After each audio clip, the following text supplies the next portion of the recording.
We are live with the final year's episode of BS Busters. 2016's been wild as hell. So before we get any further, I would like the people to introduce themselves. We'll start with the Kirby avatar over there in the corner. Introduce yourself, sir. Hey, it's me. The hair is gone, but the spirit is not. One day I will come up with a more witty intro, but for now all you have is me. Cool. We also have Angry Samurai Jack about to curb stomp some fools. I do. Just playing Animal Crossing for the first time in my life.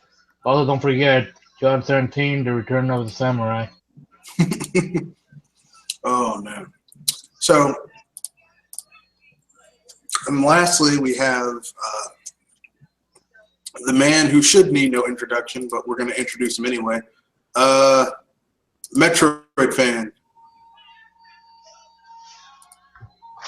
And also a quite salty Naruto fan. Hey, Hollywood is ruining everything.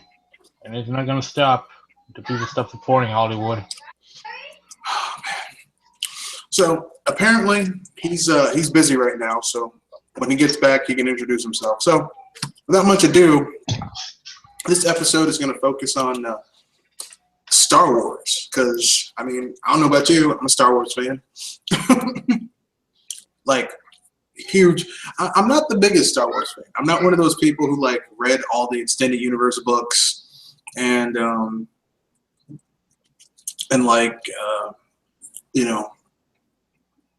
go to Star Trek Comic-Con conventions and dressed as a Jedi. I never have gone that far. I do, however, have Star Wars the trading card game. I do have the book series, extended universe book series of characters that interest me. So while I might not know everything about Jason Solo and Jayla Solo and Mara Jade and Luke Skywalker's kid, I know a hell of a lot about Admiral Akbar, Lando Calrissian, Han Solo, Wedge Antilles. So you could say, I mean, I'm not the biggest fan, but I am pretty big. So with that being said, what are your guys' Star Wars experiences? I'm more of a casual observer. I have seen all 6 of them. I hate Attack of the Clones. Never bothered with that CGI thing. Mm-hmm. I will say though, one good thing that came out of the prequel was that animated shorts from Genndy Tartakovsky. Oh yeah, that was good. But I think Disney may or may not be handling the series well.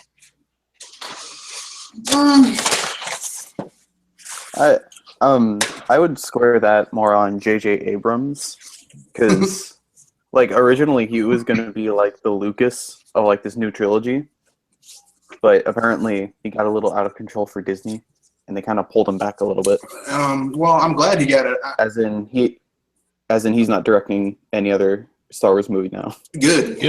The Force Awakens was literally just 2 of the original trilogy, just like the best parts of the first two films slapped together. That's with none of the nuance. The reason people. Well, that and too much lens flare. Well, I mean, the lens flare didn't really bother me. It's just, here's the thing. J.J. Abrams can tell a good story. I'll give him that. He can craft a good story, and it'll look relatively pretty while he does it. But when it comes to shooting action, J.J. Abrams sucks at shooting action. He can't do it. The lightsaber duel in The Force Awakens was embarrassingly bad. Like, the lightsaber duel in The Force Awakens was worse than the duel between Darth Vader and Obi-Wan Kenobi in A New Hope. And that was literally just Ben Kenobi that was just Alec Guinness just like pretending like he was sword fighting. They were shaking their sticks at each other. Yeah, I mean, like J.J. Abrams, like these films have shown that J.J. Abrams has his strengths and his weaknesses, and like people are acting surprised. Oh, I didn't know this. Well, I mean, if you were a Star Trek fan and saw how he fucked up Star Trek, you would have known. You would have been like, oh wait, yeah, he can't shoot action. Oh yeah, he's probably going to mess up the storyline a little bit, and get kind of lazy. Now the first Star Trek film, not so much, but the second Star Trek reboot. Star Trek in the Darkness, oh my god. Like, that was not fun in any way, shape, or form. That film was insulting to fans of Star Trek. It was like you're too dumb to get a good story, something new and original. We're just going to take some old shit and just spin it slightly on its head, and here you go. So I found it kind of offensive, if you will.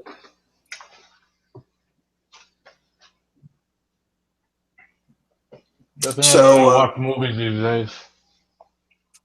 Well, I mean, I'll keep it real. I don't watch a lot of movies like I used to back in the day either, but there are certain movies I'll make the time for. Like, I'm going to go see Fences with Denzel Washington and Viola Davis. I'm going to see shit, I forgot. It's a film with Taraji P. Henson and Kevin Costner where it talks about the female black engineers that helped create new forms of math to help get a man on the moon. So I'm gonna watch those films, but yeah, I generally don't. I really don't like.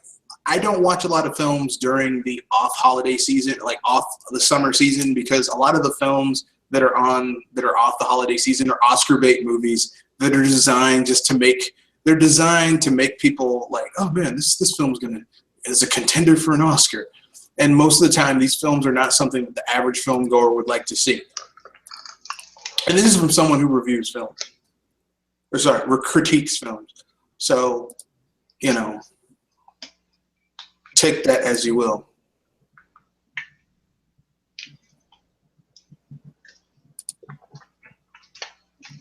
So you don't make it your actual job. Well, no. I basically there's like a mini newspaper that kind of goes around my area, and you could submit critiques for movies, and I do that. So it's nothing real. It's not like, oh my god. It's to the point now where they ask for my critiques sometimes. There you go. I'm back. That's good. As long as it's not Kotaku or any of those places. Kotaku! Or Crap-taku, as some people call it. Although I have to say, it's hilarious how when the Xbox One launched in Japan, Kotaku took pictures of the launch lines, and there was one guy in line to get an Xbox One, and there was a piece of trash on the ground in the picture. It looked like an apocalypse had happened and no one gave a shit. It was so funny. I was laughing my ass Technically, an apocalypse did happen, but not the one we were expecting. No, they don't care about the Xbox One over there in Japan. They never did. Now, Well, they tried to sell it with a burger. I think Microsoft just the Xbox One was never going to gain traction in Japan. Do Japanese people even like hamburgers? Yeah, they do. Yeah. Oh. Oh man, they love hamburgers in Japan. They're human, aren't they? I mean, they do it differently than over here. they have better quality burgers. Sorry, they have better quality burgers in Japan. Oh, that's funny. Well, they have stricter food laws in Japan, so Oh.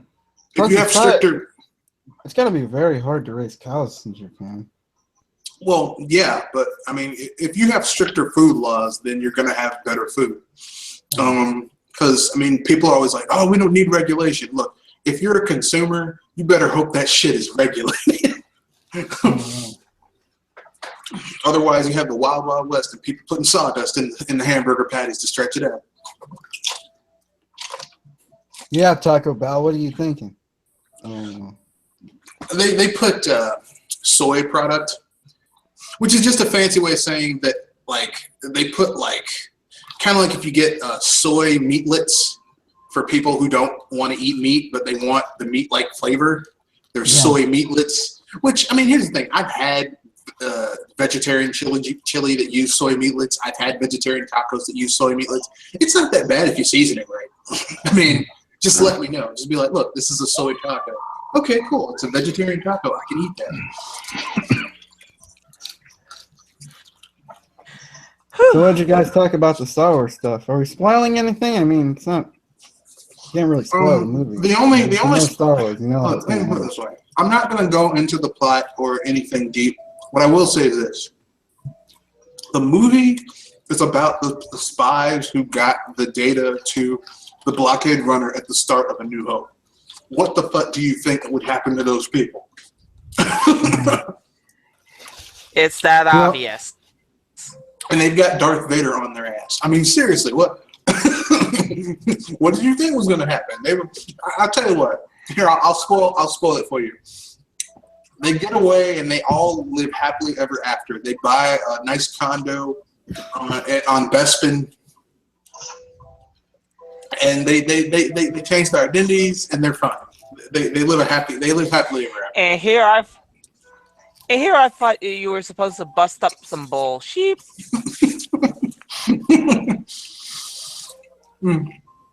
If you want to They believe, all make it. if you want to believe that's how it ends, and yeah, sure, go ahead.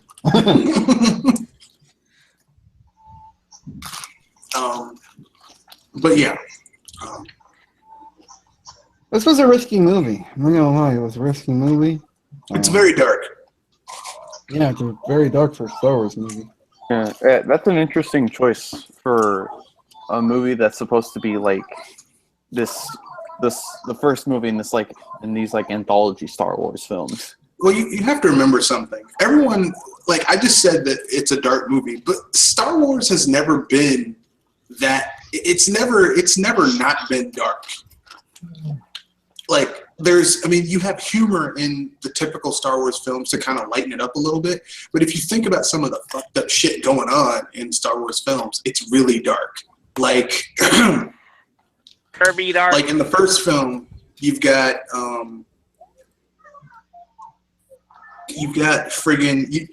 people, in the first few minutes of the film, you've got a man getting his neck snapped and thrown into a wall. You've got people being murdered. You've got Alderaan. well, I mean, I'm talking about the first 10 minutes. That's just the first 10 minutes. Then after that, you've got people being burned alive and killed and executed. You've got Fred Sanford and Son of Tatooine, the Jawas, being murdered. You've got, Who shot first? yeah, you've got poor Greedo getting murdered. You've got, just for doing his job. Like, he's just, I'm a bounty hunter. That's my job. He's murdered. You got a poor dude getting his arm cut off. You've got Well, you got a guy's arm getting cut off, complete with blood. yeah, and then you've got a little bit of blood at first, and then it gets cauterized as a lightsaber. It instantly cauterizes your wound. But you've got and that's just in the first 30, 40 minutes. Then from there, you see a young woman tortured. You see a planet of billions blown the fuck up of people who do not have weapons. Because we know that Alderaan, they don't have weapons on the planet. Now, that doesn't mean if you watch a certain film that we are talking about later. I'm sorry, but when is the comedy in this? Because I'm seeing nothing but dark, and black. Well, you have Han Solo to lighten it up a little bit. You've got Chewbacca to lighten it up a little bit. You've got the droids to lighten it up. But it's some really dark shit. But the droids are kind of lightening it up, which is why when people are like, man, George Lucas, actually those films were really good. And yes, George Lucas had a part in it. Because here's the thing, George Lucas is an idea guy. Executing the idea, not so perfect, but he has some really good ideas. He has some really good ideas. Execution, Look at episode 2. That was a tragedy. In what sense? It was Let me put it this way. The quality sense, or? Let me put it this way. The ideas in the prequels were pretty good. The execution was bad. The idea of the Sith orchestrating this massive coup to basically take out the Jedi and to like Palpatine taking over the Galactic Republic and turning it into the Empire, that's actually pretty cool. How he does it is, the idea is pretty cool. The execution on film was not that good. But I mean, even in the prequels, there's certain things that are really cool. Like the pod race looked awesome. Learning about Anakin Skywalker's like how he grew up and why he is the way he is, interesting. Qui-Gon Jinn was cool. I mean, there's certain things. The thing that brings down the prequel trilogy is that George Lucas used Jar Jar. Like Jar Jar Binks was going to be the R2-D2 and C-3PO of the prequel trilogy. Boy, did that. But he sucked at it. Yeah, it failed miserably. Like, Man, you can't make another R2. Just use R2 again. That's what they did anyway. That's what they did because they were like, this Gungan's not going to work. You know.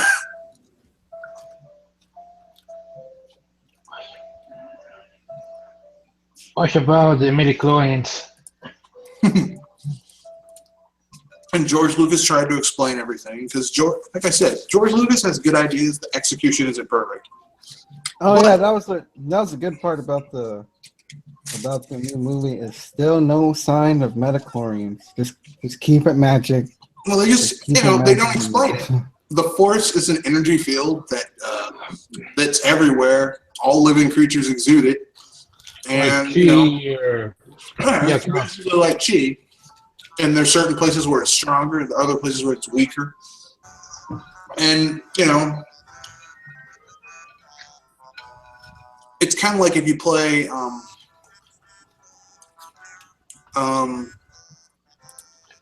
if you play any of the Old Republic games and you learn something very unique in the Old Republic. The original Force users didn't believe in a light side and a dark side. There is no light side or dark side. There's just the Force. It's how you use it. So you could conceivably be a Jedi and use Force lightning. You could perceivably be a Sith and use battle meditation. It's rare, but it could happen. But I got too nerdy right there. So, anyway,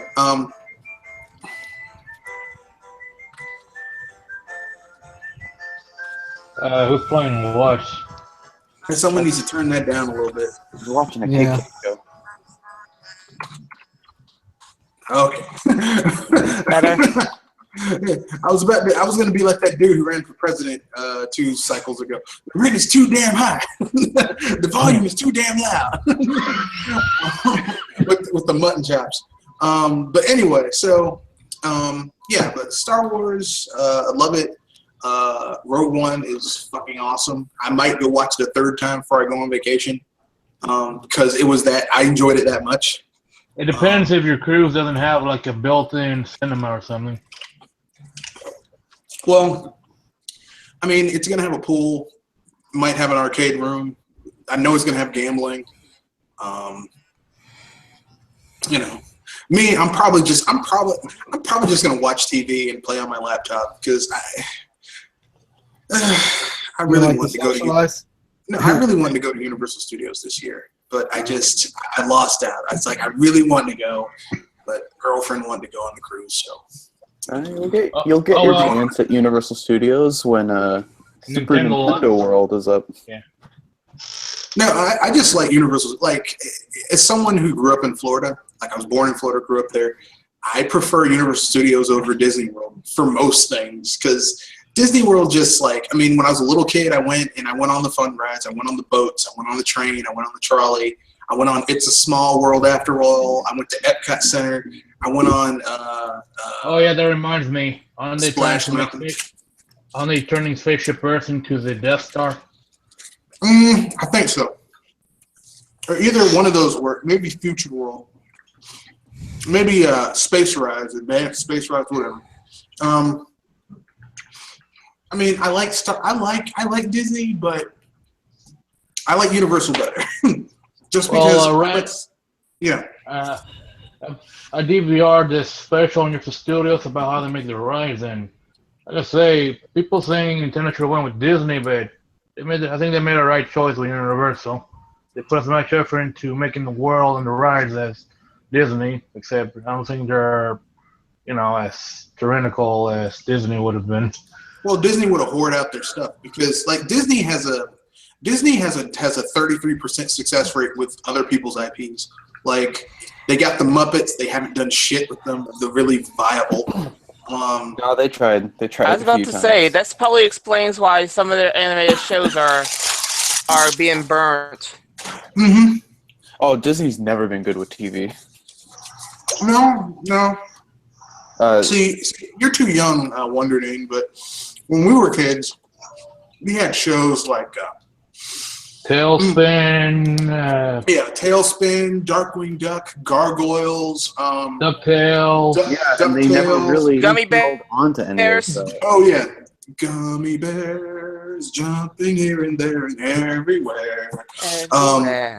Goof Troop. Goof Troop. I mean, like Disney used to have a kicking animated block of really good animated content. Well, the problem The is sad thing is, it wasn't channel. premiered on their own TV channel. Yeah, with ABC. Really? Because they showed a lot. They showed a lot of stuff on the Disney Channel. Because when I was a little kid, I used to spend the summers with my grandparents, and they had the Disney Channel. I'm telling the truth. No, I know it premiered, but they also had a block where they would take those shows and they would just show a lot of Disney stuff on the Disney Channel of all those shows. So that's what I would watch, and I knew Disney had good stuff like the New Adventures of Winnie the Pooh, Care Bears, Recess. Recess came later. Recess was on ABC, but Recess came later. It was, they did the best they could with what they had, but like, I don't know what happened with Disney. I don't know why they stopped producing quality animated series. And then they tried to get back into it, but they tried. It's too late They've been trying harder, much more recently, with Gravity Falls and Wander Over Yonder. Hey, Gravity Falls is way better than those shows you listed off. So. Oh, you've crossed the line, young blood. It is. You've crossed the line, young blood. Look, Papa Louie and Baloo got something to say to you, young blood. You're not really one for the classics, are you? I wonder, Dane. Yeah, that's okay. He's young. But one day he's going to be our age. One day he's going to be our age, and then he's going to be like, oh, man, what is this shit? And they're going to come out with some stuff, and he's going to be like, my stuff was better. Because that's just the way. Yeah, probably. You're always going to think the stuff you grew up with is better. But I have definitive proof that the shit I grew up with is better. And no, I only think that when it's true. No, that's the thing, you see. No, because I've seen Gravity Falls. Gravity Falls is, I will admit, it's pretty good. It's pretty good. It's twisted to me, but in a good way.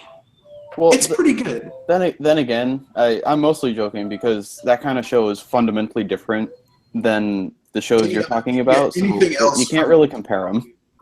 Well, I mean, it depends on what you like. Like, okay, I like Star Wars. So for me, Tailspin is basically a lot. It's very analogous with Star Wars, except there's no Luke Skywalker, and the main character would be Han Solo. Except in this case, Han Solo is Baloo the Bear, who's a pilot, and he has the Sea Duck, which is basically his Millennium Falcon that he won in a poker game with Louis, who's the Lando Calrissian of Cape Suzette. Like, it's very analogous with Star Wars. So for that, I mean, it's, and Shere Khan is, of course, Jabba the Hutt. Oh. Because I'm sorry, but that was just funny. Well, Shere Khan in Tailspin isn't really a villain. He's just a guy who wants to make more money. Like, he just wants to be rich. He's more of a greedy guy that you probably see like Lex Luthor. Yeah, he's not Only even Lex furrier. Luthor, because Lex Luthor is he's a megalomaniac. Megamaniacal. Yeah, I Megalomaniac. was gonna say I can't say it either. he's Okay. a megalomaniac. Where Shere Khan is just a very, very greedy businessman. Like there's an episode where Wildcat is like, because Wildcat's out of his, like, he's very unfocused. He's got his head in the clouds, and these people use him as a con to. They think that he's Shere Khan, so they kidnap him, and then they like oh wait, we need to kidnap the real Shere Khan. So they kidnap both of them, and like they're like, aren't you gonna do this, and this? And he's like, no. Why would I do all that villainous stuff? I just want to make more money. Like that's all he like Shere Khan in the Tailspin universe, he's not evil. He's just ultra capitalistic with no. Yeah, he just wants to make more money. You know, he's not trying to take over the world or kill people. He just wants more money. So yeah, Tailspin was awesome. Gummy Bears, I have to admit, Gummy Bears was. Diabetic inducing. Well, not really. The thing about Gummy Bears was that it was like the thing about the shows that we grew up with is that you needed to have a really good. They all had a really good theme song in the beginning, and like Yeah, that's not a thing anymore. You got us with the theme song. It was like, okay, we're good. We're invested. Like, you know, Gargoyles didn't have a cool theme song. Well, I mean, it did. It had a very atmospheric. Actually, it had it had a great opening with its orchestra with vocals. And plus, they had Keith David as the voice of Goliath. And I'm going to tell you right now, that man's voice, that man's voice can move hairs growing on your chest. That man's voice will make you grow a beard. You'll damn near become a man listening to that man talk. Yeah, the opening theme songs aren't really a thing on American syndicated television these days. Nope. But they used to be, like, because that's how they got us back in the day. Like, you would be a kid, you'd be in the playroom or wherever in your house where you played with your toys, and the TV would be on. And then you'd hear the opening theme song to your favorite show. You'd run your little ass into the part of the house that had the TV, and you'd plop right down and watch it. Like you'd hear, you know, Teenage Mutant Ninja Turtles, and you run your ass in the house. Oh God! Yeah, now it's all commercials. Now it's all for commercial space. Well, they don't even have theme songs anymore. It's just like, you know. No, they do sometimes, but most of the time it's just like. Some shit, you know. No, you get the title and you get Basic. some ambient music. There you go. Yeah, it's very basic. Because I think like companies want more commercial time or something like that. I don't know, but it's very lackluster, and I don't like it. But so now that we've exhausted cartoons, because we were talking about Star Wars and we went to cartoons. Because that's how we do on BS Busters. Let's stick with that thing. Is there any cartoon that you wish was made like a cartoon for a property that you wish had a cartoon, like that had a cartoon and it went off and you want it brought back, or they need to make a cartoon about? It could be a movie that you wish there was a cartoon about. It could be just a franchise you want to have an animated series brought back for, or something that like was a whatever. I want another season of Gravity Falls. No, Okay. but the guy said only 2 seasons, so that you'll be left wanting more. Now he's Yeah, gonna I know work he was on. wrong. Now he's gonna work on something for Fox, I think. Yeah. Okay. I for a more serious answer, I don't think Super Mario Brothers ever got like a legitimate cartoon. It was the Super Mario Brothers. It got three of them. It got Super Mario Brothers Yeah, Super but not like Show. I a was about to say, legitimately good there's- cartoon. Yeah, but the Super Mario Brothers Super Show was good. Super Mario Brothers. Yeah, Super Mario Brothers. Super Mario Brothers 3, the animated series, was good. Oh, God. And Super Mario World, the animated series, those were all good. As a matter of fact, that's the only good Nintendo-based animated show that was good. The rest of them were really, really bad. Unless, I mean, except for Cheese Factor. Captain N in the Game Master was cheesy as hell. with that transvestite mother brain. That sounded like Little Richard.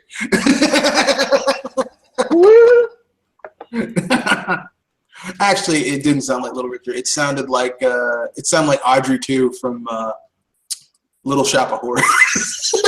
Big green mother from outer space. Yeah. Which, if you've never seen Little Shop of Horrors, it is a great movie. Oh my God, it's so good. Even though it's twisted. Oh yeah, but in a good way. So If your not- answer. If not, you can at least listen to the singing portions. It will Yeah, so be stuck in your head forever. it's really good. So your answer is a good Mario animated series. What would it be? CGI? Oh God, like CGI would be way easier to animate, and everything would like be on model from like So it'd the be- video games. So it would look like Super Mario 3D Land. Just really good though. Oh yeah, I could imagine like a bunch of episodes just like referencing levels from the game, or just like them messing around, maybe dying a lot. Nah. I can imagine an episode where Mario accidentally eats something very spicy and the poor bastard can't find any water anywhere. It's No, a spicy and meat butter. I want there to be a live system in the game, like you have 1-ups and stuff, and they get stuck on a level, and they get tired of having all these game overs, so they go back to a previous level and just grind lives, and that's the episode. Or they could just go to their version of the afterlife. The over there and the underwear. That'd be cool. Okay, who wants to go next? Kenoshi? That's I don't have any particular cartoons. Let's see. I don't know. I don't have any particular cartoon because a lot of the like animation stuff they usually have. That I like usually has a beginning, middle, and end story. That's one of my problems with a lot of anime. Big anime, it's like the story just goes on and on and on forever. It drags and drags and drags. It's like, when will this shit end? I want to get to an ending. Or at least end this arc so we can do something else. God damn it. Exactly. Got shit to do. No, I get it. So you don't have a topic, a hat that you want to throw in that ring. Okay, Jewel, it's your turn. This is a little. It's probably is odd because I probably never seen it, but then again, it probably wasn't that good, depending on who's talking. Final Fun. No, it was F-Zero and Final Fantasy would be my picks. Okay, so you would like to see those actually have good animated series. Well, F-Zero did get an animated series. It's an anime, But it wasn't very good. The only good thing about it was at the end where Captain Falcon uses his Falcon Punch and he blows up the galaxy. Falcon Punch! And that's and probably then there's an explosion. what inspired, and that probably what inspired Smash Bros. To give Captain Falcon something totally broken but totally unusable. Falcon! Actually, I do have something now, and that's Metroid cartoon. Be a Metroid anime. If they were going to do that, it would have to be in the vein of a Batman animated series because Metroid is just way too goddamn dark. Yeah. Just way too. Like, and here's the thing: I wouldn't want to see a Metroid that was all chibied up, like have a cutesy animated Samus with a cutesy animated Metroid. I wouldn't. No. Frankly, I'd get Gambit Tartakovsky to direct. The animation style would have to be different. Yeah. But it would be dark, and it would be gritty, and Samus cannot say a word except yes or no. I don't want any overly emotional. Oh, it's you don't want Ridley for the 18th trillionth time. Oh. I was about to say, I don't want other mishap, right? Yeah, that's what I'm saying. I don't want to see that again. Wasn't that bad? And I'm sorry I missed out on probably two big topics. Yeah, No, people are so we haven't emotional got that over far. that. No, look. Here's the thing. I like Other M. I like the gameplay of it. I like the ideas that were there. They suffer from the George Lucas dilemma with Other M. Story. Good ideas. I was about to say the story not very execution good. is probably where it really blew it. I still need Like, to play that game. I'm not going to get into why the story of Other M kind of makes no sense to me, but As I said, at least some of story not the story. The character interactions make no sense to me. The character reactions, how the characters act, makes no sense to me. The characterizations are weak in that game. But aside from that, it's a good game. So now it's Double M's, or sorry, not Double A's turn. You're the last one. You're the last dragon. Well, I got a There you list. go. Well, I got a list, but Well, go ahead, because I got to heat up my fries. all right. Actually, I like a return of Megas XLR and Motor City, made by the same people who came up with both. Well, I'm already getting Samurai Jack back, but I wouldn't mind if they, brought back SWAT Cat. Let's see, what else? Actually, I love if they made a Star Fox show involving puppets. Because Miyamoto always wanted that to happen. Dude, it could be like the old Muppet Show. Kinda. This other got to be space combat. Essentially, Miyamoto has admitted that secretly that's what he always wanted. When he made Star Fox, he was hoping he would team up with the Muppets Raiders, and together they make a show, but that didn't happen. Aside from when they used the Muppets to promote Star Fox Zero. Although sadly, that didn't help it, because gamers. And let's see, what else? Yeah. What else? Bullshit. What cartoon is this? No, technically I mentioned I like a return of SWAT Cats, Mega XLR, Motor City, that I like a Muppets-based TV show for Star Fox. I don't know what Miyamoto wanted. That'd be cool. Is there anything else? Let me think. Oh yeah, and also animes and more animated shows for pretty much every Nintendo IP ever. The only ones they got so far are the Pigmen with their shorts, the upcoming Yoshi's Woolly World shorts for the 3DS ports, and those animated snippets they made to promote Smash Brothers. Now, see, here's the thing. We could solve all of these problems if they just did a Smash Brothers anime.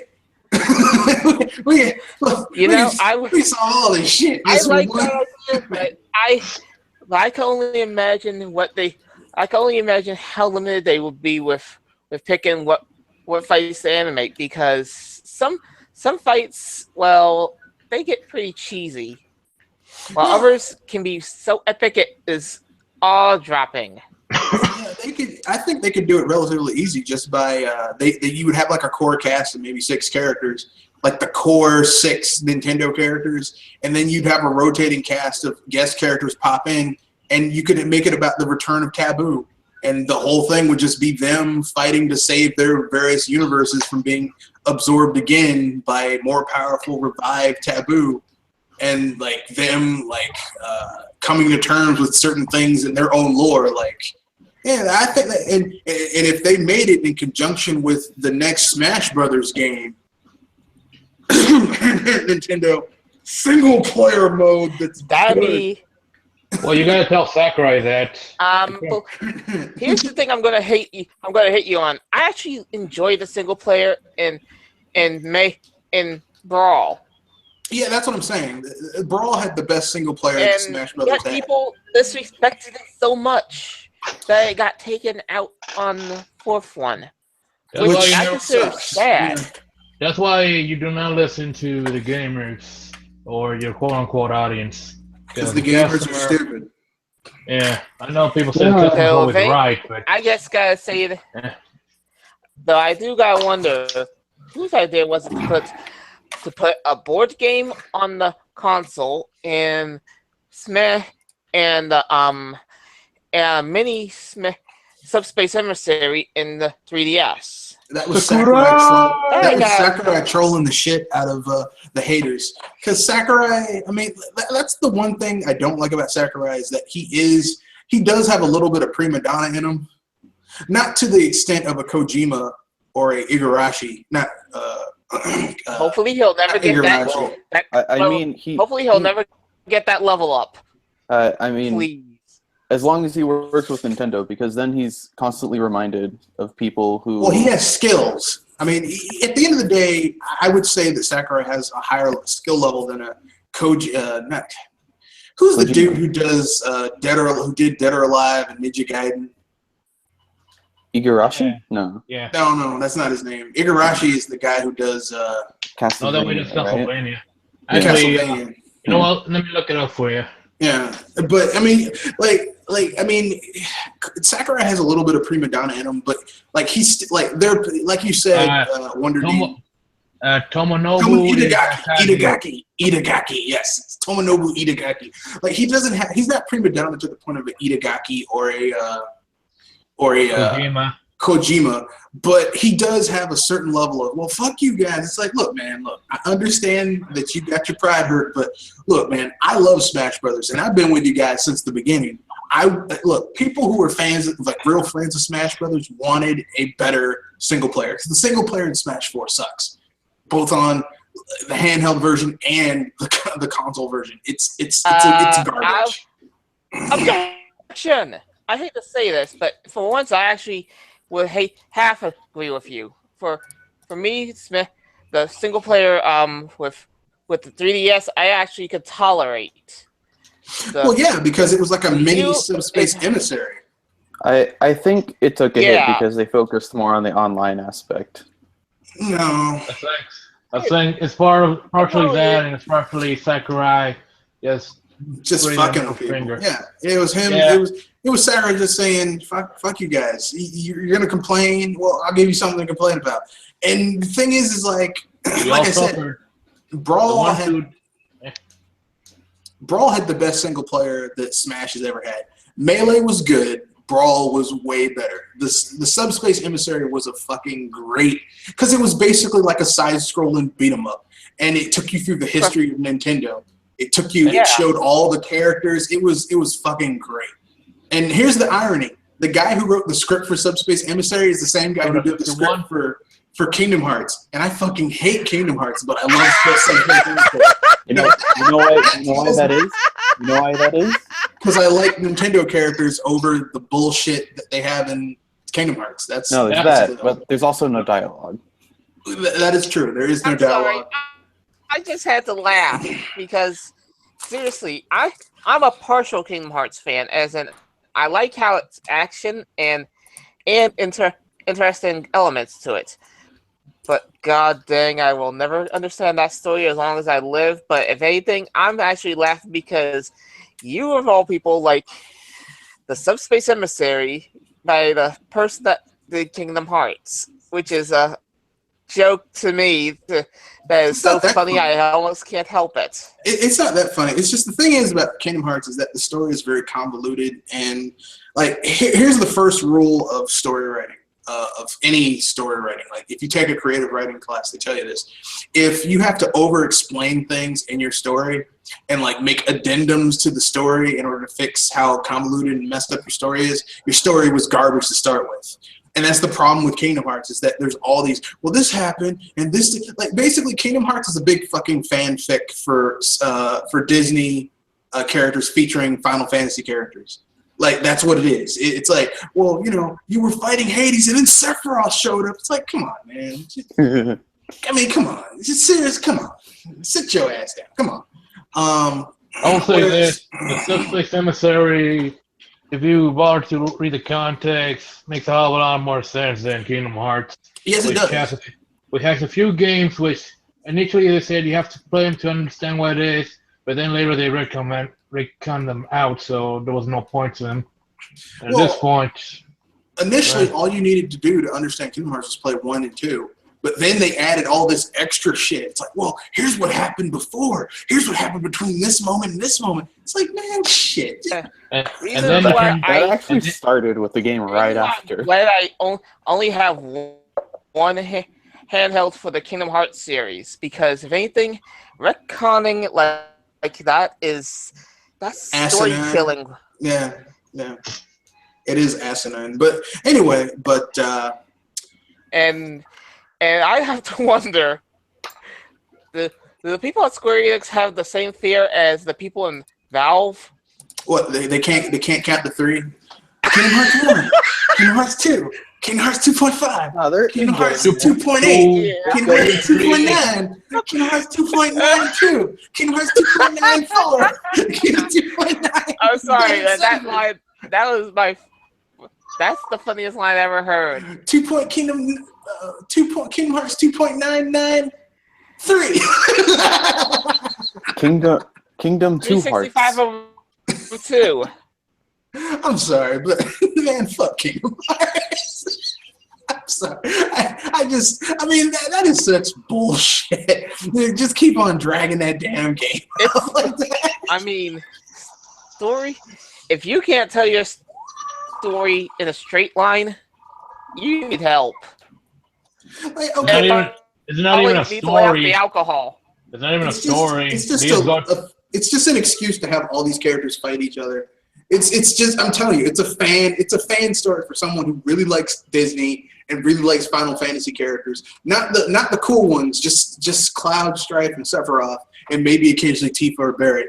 And it's just, I'm sorry, no. It's I like the fan music that's created for Kingdom Hearts, but everything else around it is terrible. Whatever. You want to redeem yourself?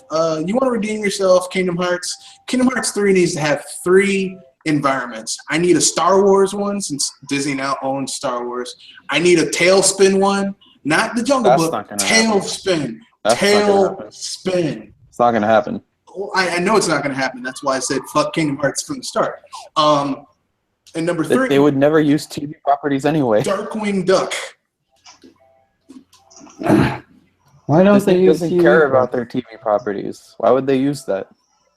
It's amazing, because some of their best TV properties, at least the ones I grew up with, were, Tailspin, Darkwing Duck, DuckTales, Gargoyles. There's some really good shit that they could really delve into. Oh, but dang. they don't. Actually, I remember when we're talking about TV shows, I reminder they brought Gargoyles back. They put it on Netflix so that way it could go, as dark as they initially intended. That'd be cool. And bring back Keith David, so he can, with that deep ass voice. Even as an alien salamander in the new Teenage Mutant Ninja Turtles, I got his deliverance is just on point. He's so Even as he says, badass. Boyakasha.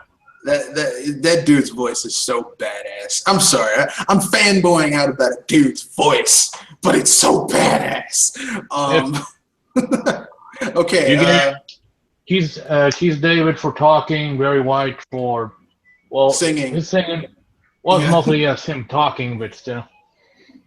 So who else? What else is in your list? I gotta get my fries. Excuse me. Well, that's cartoons. Yeah, anything else on your list, or was that it? I need a moment to think. Bring back DuckTales, but I don't think it's gonna be good since Alan Young died. Yeah, they're bringing back DuckTales. Yeah, but Alan Young died, so now they're gonna have to get somebody else. Well, they never did make that sequel to Codename Kid Next Door, did they? Oh yeah, that probably isn't happening. That's unfortunate. That's a good cartoon. Yeah, That's a good cartoon.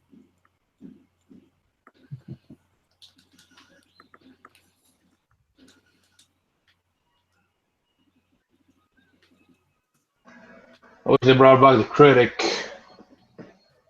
Nowadays, you're coming to have a whole lot of material to rough on. Well, I guess it's my turn.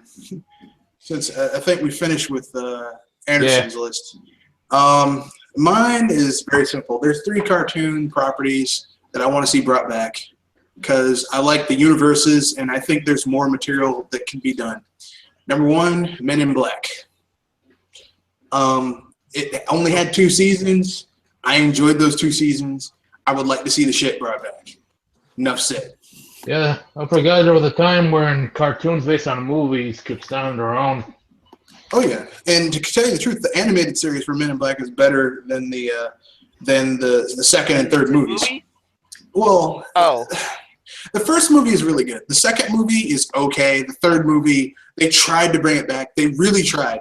And when Josh Brolin comes in as a young Agent K, it's really good actually, but it's trying too hard. Like Will Smith is phoning it in, and it's like you could tell he was like phoning it in. And Tommy Lee Jones is in there long enough for it to phone in. Just like I said, they tried. They're trying too hard. They tried with 3. Yeah, but they tried so hard. But hey, if anything, I can't blame them for at least trying. Though, if anything, if you're out of fuel, you should know when to cut your loss. Everyone but anything, I give them credit.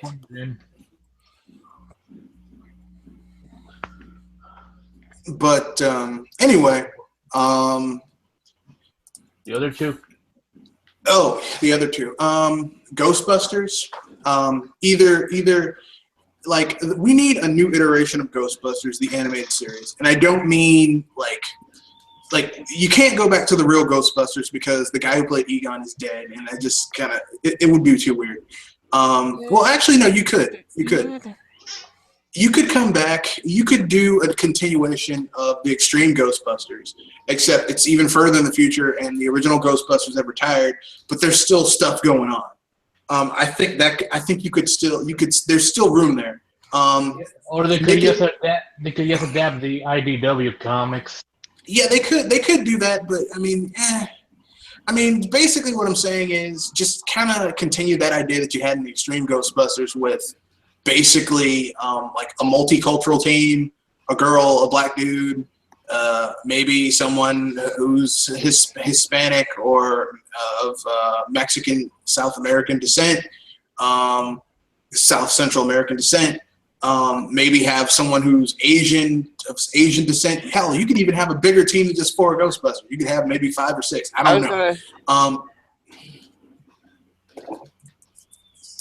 Yeah, you were gonna say something, Joel? So I was gonna say that's you're calling their Captain Planet levels of culturalism.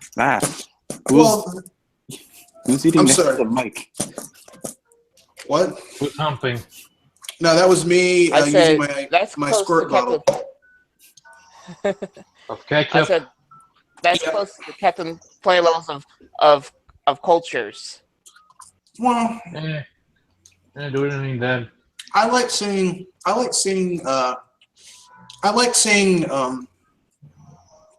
teams that have people of different colors and ethnicities, because it reflects the world and not, this thing where, it's just a whole bunch of, we can't be saved unless it's a whole bunch of white people. Which, I mean, if you watch cartoon when we were kids, that's what it was. It's like, who's going to save the day? Some square-jawed white guy.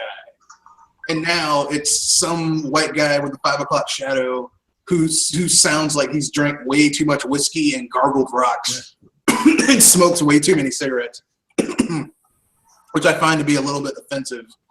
Because it sends the message to kids who watch this that, you can't be a hero unless you're this guy. I think for the past few years, they've been trying to pass a message that anyone can be a hero, but not a whole lot of people have been trying that can be a hero. They don't know how to do it well. But Ghostbusters did it. The Extreme Ghostbusters, the original Ghostbusters. Okay. Someone's volume is way too loud. Yeah, I already cut mine off. Okay, Okay, Animal Crossing. here's all I'm gonna Oh, say. And just one small thing before I go to number 3. I know a lot of people. Some people say, well, they did the female Ghostbusters film, and it didn't work because they were female Ghostbusters. I was about to say, I thought it was because Sony screwed the pooch and tried to make it as socially justified as possible. yeah, apparently they're also going to make another movie with a new set of male Ghostbusters, but that one's also going to be terrible. Yeah, it's Ghostbusters work because of the chemistry between Bill Murray, Dan Aykroyd, and the other two. Dan Aykroyd, Harold Ramis, and Ernie Hudson. Here's the thing. Here's the problem with Ghostbusters. The one that came out this year. The director basically antagonized the fan base. Okay? Here's what people need to realize when you have a tentpole film. Yes, it appeals to other people, but you don't have a tentpole film if the fans don't like it. If you antagonize the fans, your film's going to tank. You're screwed. The film, yeah, it tanked. And you know what? That's what they get for antagonizing the fans of the film. Sony effing up yet again. This was Sony, you fucking up, Sony. Which here's the irony though, is that like people are like, oh man, well it's because there can't be female Ghostbusters. We've had female Ghostbusters. In the real Ghostbusters, there are episodes where Janine is basically she has to go out and take care of ghosts, and actually she's more competent at it than Ray, Egon, Peter, and Winston actually is pretty competent by himself as a Ghostbuster too. But I mean, literally, it's ironic the two minorities when they're by themselves are actually better at ghostbusting than the other three. If you actually watch those episodes, they're really good by themselves. And let's not forget that the actual leader of the leader of the Extreme Ghostbusters wasn't Carlos or the kid in the wheelchair whose name I forgot. It was Kylie. Like the leader of the team was this little petite goth chick, and she knew her shit, and she was on top of shit. So I mean, yeah, you can have strong female characters in the Ghostbusters, and it works. But I mean, that shit they tried to pull in 2016 Ghostbusters, where the women were bad at being they busted 2 damn ghosts in the film, and the main character let go one of them who killed a guy because she wanted to prove, well, ghosts are real, and she let it out to kill Bill Murray's character. Like these, it's bullshit. Yeah, I mean, women. Look, I'm not telling you what you should think, but objectively speaking, those the female characters in the 2016 Ghostbusters were insulting to women. Versus, from an objective level, it was insulting. But I digress. The third cartoon that I would like to see brought back, and to have like an actual cartoon, straight up cartoon franchise built up around it, is I would like to see a good X-Men TV show. Cartoon show? That's a little bit of a mixed bag, because I like the X-Men of the past, but if anything, if they could do a new series of X-Men, that'd be grand. As long as it's not done wrong, like TTG. I would either take a new X-Men, or if they can't do that, because this is thoughts we're talking about, give me a decent Marvel animated TV show. Like it could be the Avengers, and I don't mean this kiddie shit like the kiddie Avengers TV shows they've been trying to make. Like, because for a while, like Disney had this thing called Avengers: Earth's Mightiest Heroes. Yeah, that was it was basically their version of Justice League Unlimited, and then they canceled it and got this kiddie shit with these chibi heroes in it, and it was just dumb. Yeah, they effed it up. Yeah, they effed it up. The first mistake. They screwed up with the Chivas. That's what they messed. That's where they really messed up. It's all about trying to sell toys to kids, even though they'll buy it no matter what. So why No, not make it's about something? toys. Yeah. Why not make something that also the older audience can enjoy? Well, it's always been about toys. Even when we were kids, the reason I know. Teenage Mutant Ninja Turtles was about selling toys. I All know. of this shit, G.I. Joe's, toys. Yeah, He-Man, toys. but the shit was good. Yeah, These I mean, days it's pretty Thundercats was pretty good, even though it was trying to Yeah, sell toys. and if anything, I just remember that was canceled that I saw. prematurely. I saw a weird commercial for toys that was a mini series like set of 30 seconds, as far as I know. I'm not sure what. Wonder Dean, you thought I was talking about the new Thundercats? No. I mean the old school Thundercats. Thunder. My point still stands. Thundercats, and that ran for like 5 seasons. Thundercats. Oh, No, the new Thundercats got like. everyone home right now. Yes, I did. Oh. No, the new Thundercats got like dicked over because of like So did He-Man. The toy reboot. rights or something like that. Oh, the new He-Man was great. I Yes, it was. It was badass as fuck. I mean, I love that. It's too the bad. new it's not. He-Man was really dark. It's basically that's what the He-Man in the '80s should have been, but no one had the budget.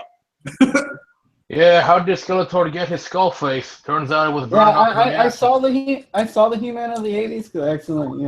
I won one of those actors, and I was like, man, this is depressing. I want to see the new He-Man. Yeah. But it told you how Skeletor got his skull face. You learned that Skeletor was actually Prince Adam's uncle. A living being. No, he was actually his. He was the brother of The king. king The of. father of Adam. Yeah, so he was basically he was Adam's uncle. So it was a family thing going on. Yeah. I've seen some potential what they planned for a third season, and it's just depressing. It never got made. Nope, because they weren't selling toys. That's BS. Yeah, it is bullshit. You're absolutely right. Because that was one of the things where the cartoon was really freaking awesome. Yeah, for once, you could actually take Skeletor seriously. Like, he could actually... Oh, yeah. Yeah. I remember he wanted to give a speech to, I guess, an even greater evil, saying that something about how, his minions that he actually likes them, but he's not above sacrificing them. What do you think I'll do to you? Yeah. And they actually, here's what I'll say about the new He-Man cartoon series. They had an escalation of villains. He beats Skeletor. They bring in the Snake King. The Snake King actually fought the original King Grayskull. And there's a scene in the thing where He-Man's fighting the Snake King, and the Snake King's like, look, you may have the power, you may have some of the power of King Grayskull, but I fought King Grayskull. He's like, I knew King Grayskull. I fought King Grayskull. King Grayskull was a contemporary of mine. You are no King Grayskull. You know what? Going back to the whole cartoons, I'd like to see, that come back and finished. He-Man. Yeah. I'd also like to see the ending of Mighty Max, because I never got an ending. They ended it on a cliffhanger.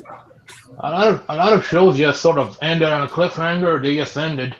Which I find offensive. I'm like, look, listen. Give me an ending. I need to have closure with this shit. Yeah, that's why I'm happy I'm getting Samurai Jack back, and also Hey Arnold. I think Morocco's Modern Life is gonna make a comeback, if just for an hour TV special. As long as they have Carlos Alzakari do the voice, it will be fun. Oh yeah, he's still kicking. He's still doing the voices, so I don't see why they wouldn't. Although I liked him as Deputy Lopez in Reno 911. If you guys ever get a chance to watch that show, it is off the chain. If you ever get a chance to get the unrated DVDs where it's vulgar as hell, but it's funny. DVDs, no one buys DVDs anymore. It's all digital, always online. Yeah, but they don't have it on Blu-ray, so the only way you can get it is DVD. And I'm not telling people to pirate it because that would be illegal.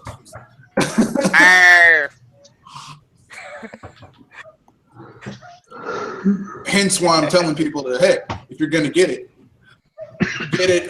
Find the real deal. Get it legit. Or get it legit. Or get it on Netflix. Yeah. Or if they have it on Netflix, they have Netflix do that. I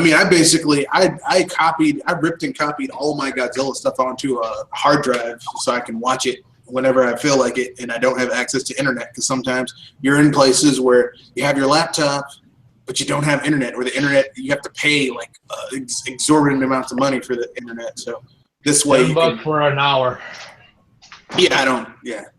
Like, because some hotels are just money-grubbing bastards. As I like to call them. You money-grubbing bastards. Yeah, a big bottle of Aquafina is $5. That's movie theater prices right there. Shit. That's like, or as I like to call it, FU. I'm smuggling in my own beverages. Yes, I said. FU, I could buy a case of water cheaper than that. Yes. I actually smuggle in my own beverages to the movie theater sometimes. Not all the time. But if I'm like going to a matinee by myself, I'm not spending $20 on a ticket plus a beverage and a thing of popcorn. Are you insane? Plus, they rarely ever have beer. Oh, that's if you go to one of those dining theaters where like they have like, because at my movie theater, like if you go during the matinee, they don't sell like alcoholic beverages, but after 6, they have like a bartender who pops up there, and they have like an after dinner club thing where you can get mixed drinks and beer and alcohol. They don't sell malt liquor though, so if you're one of those people, you're just gonna have to sneak your Colt 45 in yourself, or your Schlitz, as some people call it, the Schlitz. Yeah, some movies. I'll be happy to sneak a root beer in. If you like root beer. So yeah, those are my 3. I think we covered that topic real well. Yeah, we've covered it. So now it's time to get on the games. Although we do have one question, which I will mention right now. Have you seen the outrage over Super Mario Run's price? How dare Nintendo charge money for video games? Who wants to jump into that bullshit pile? Yeah, I start on this one because if anything, this is kind of my turf. Okay. I mean, everyone will have a chance. We'll let Jewel break her foot off in the ass of this article first, because she this is your ladies first. Go ahead. Take a stand. I got a song for all you people that think that this kind of DRM is bad, and yet you guys are spending DRM on things that are supposed to be worse than this. They're actually worse than this, actually. Bullshit.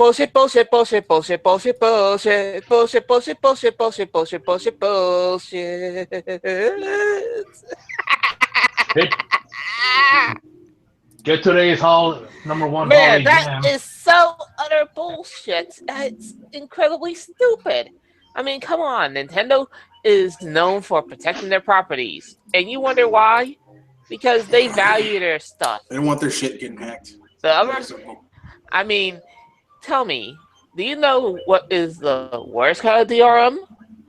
Look up SimCity. Oh God! Or another EA classic, Spore. Okay, who's playing Final Fantasy? Me playing Final Fantasy. If it's one, we can forgive you. What? Do you know how if we can tell? One, we can forgive you. Yeah. Hey, can I go next? Okay, go ahead. Then Kenoshi, and then Wonder Dean, and then myself. Okay, go. Well, essentially, I kind of expected it, even though they announced it will be 99 for the full thing quite a while ago. But of course, people have the audacity to say, Nintendo, how dare you? How dare you charge us $10 for this complete game that gives more than most mobile games on the market? I expected this kind of thing to happen, the hypocrisy. People spend hundreds in microtransactions for other mobile games like Candy Crush. But See dungeon. See dungeon. See Let the me put this dungeon. on. One motherfucker spent $1 million on a shitty Clash of Clans clone. Yeah, exactly. That's the point. That's the kind I of almost joke right coughed in here. my drink. Did I just hear why I thought you said Yeah, $1 million it's true. bucks? He stole $4 million, but he spent a quarter of that on a shitty Clash of Clans clone. Oh. Yeah, but $10 for Dedicated. Super Mario Run. My God, this is unforgivable. This is why we have to bring Nintendo down. They are the most evilest company of all. Those bastards. They must This suffer. coming from people that Die. can't fly an R-wing, that can't enjoy color, that can't enjoy a reasonable microtransaction. I mean, hold on, let me correct that. Downloadable content, and have the best known characters of all time. You want to take that down? Yeah, Go ahead. Yeah. You'll be bankrupt before they even get a sweat started. Okay, so we thankfully need some kind of scientist to study animal behavior, because for some reason gamers, they're on a whole new level of stupid. This is the same kind of people who, even though they know EA is shit, they still want their games on Nintendo platform for some reason. So I guess it's Kenoshi turns and then Wonder Dean. Kenoshi, your thoughts on people's outrage over a $10 Mario Run? Well, these are the people who will spend $60 on a game, and then they'll spend another $50 on the other half of the game. So I don't know what they're complaining about. I don't know.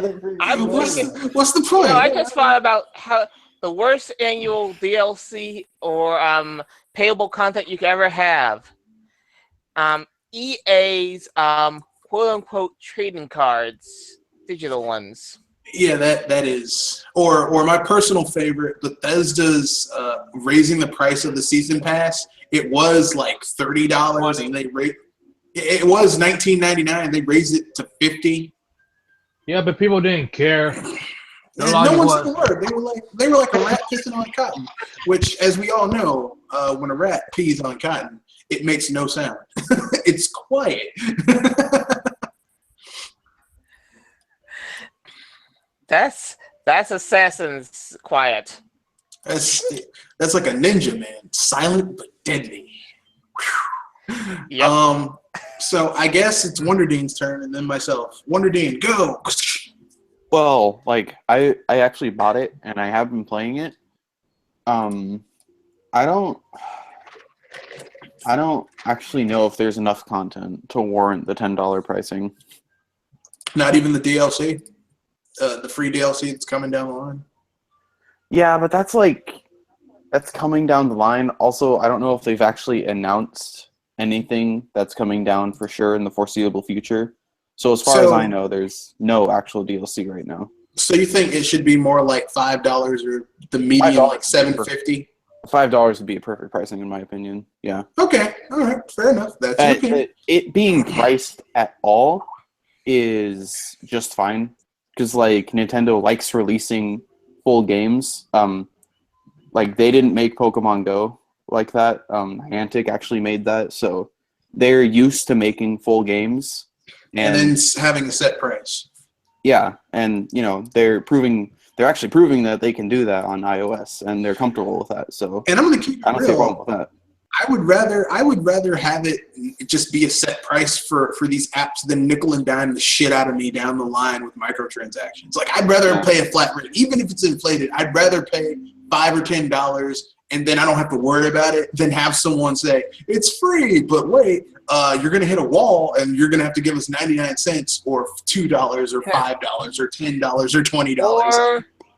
Or that real world money currency that some of these free-to-play games have. And you know which ones I'm talking about, like those platinums and stuff. I'm not gonna touch it. So I guess it's my turn.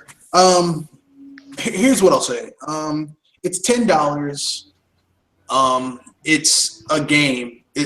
Like how many levels does it have? Like 4 or 5? 24. Yeah. Oh well, shit. 24. So what is that? The first 6 worlds. Yeah, that's 6 worlds, 4 per each. But like the first 4 are free. You have to pay after that. You get a trial version, basically. Okay, so basically, it's 6 worlds. I mean, here's the thing, okay? Normally speaking, if you want, basically Mario Run is essentially a shittier, stripped-down version of a new Super Mario Brothers. Okay? That's what it is. Okay? Sort of, you know. Essentially, that's what it is. It's a runner. You don't have the freedom of movement as in a new Super Mario Brothers. Yeah, because they wanted to like stress the whole one finger thing. Yeah, it's a runner thing.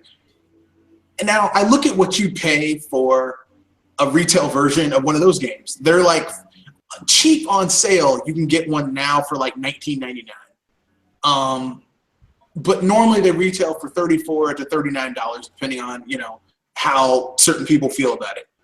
So basically, let's just round that up to 40, okay? So you get a stripped-down version of a new Super Mario Brothers. $10 sounds about right with the amount of shit they stripped out of it, like in terms of game mechanics and shit that you can do. Okay, fair enough. Yeah. Also, I'll say this. If you want it, really want it, then you get it. You don't, then you don't. It still broke the App Store. Yeah, it broke Apple's App Store. Which, think about it like it got this. like 2 million downloads or something. Imagine how it broke the App Store. Imagine what it's going to do when it hits the Android store. Think about that shit. Sengoku Setsuit. Oh yeah, that reminds me. You get it on iOS, then you also get it on Android, supposedly. Since it's all in-app, not on your phone. Oh yeah, if you have a My Nintendo account, you can like switch phones, apparently. That's cool. That's actually a surprise. But hey, that's Nintendo getting with the times, y'all. And people are bitching about it. No, I don't want you to get. It's like here's the double speak that people have about this company. When Nintendo stays old school, people are like, you need to get with the times. When they get with the times, people are like, man, you guys need to go back to how you were before.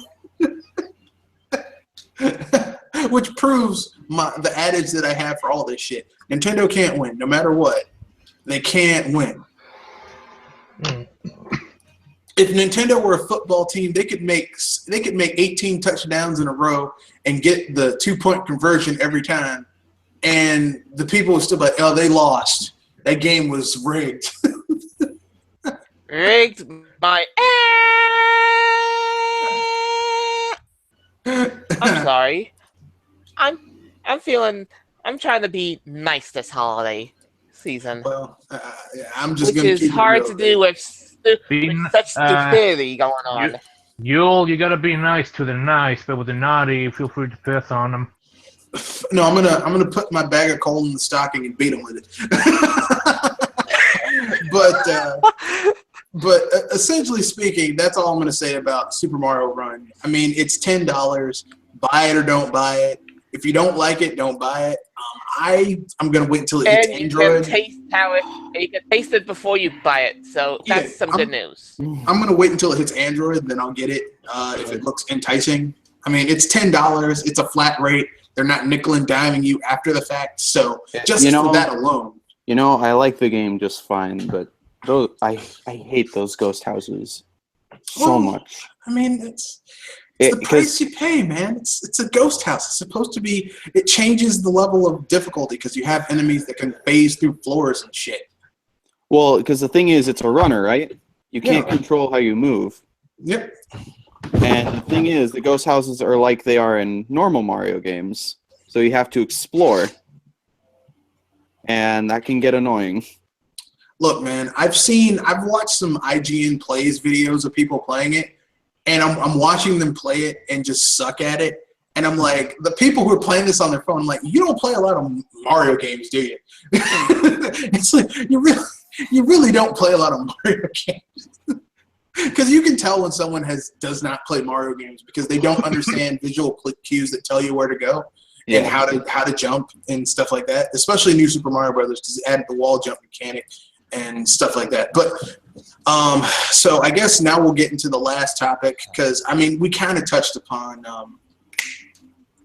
The Force Awakens, and I mean the consensus from the people who watch this is that it's relatively good. Better than The Force Awakens?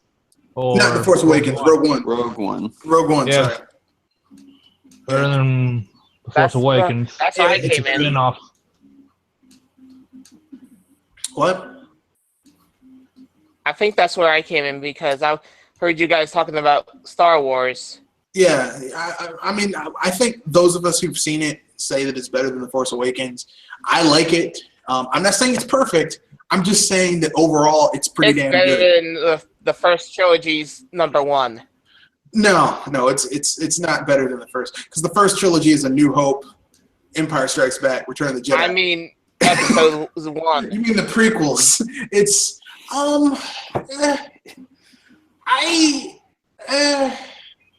can I say it's? I don't think the movie is better than the prequels. It's on par. I think it's on par with like the best movie of the prequels is Revenge of the Sith. I would say that it's on par with Revenge of the Sith, except it's shot better. There we go. That's what I'll say. They're both like because Revenge of the Sith is the best movie of the prequel trilogy.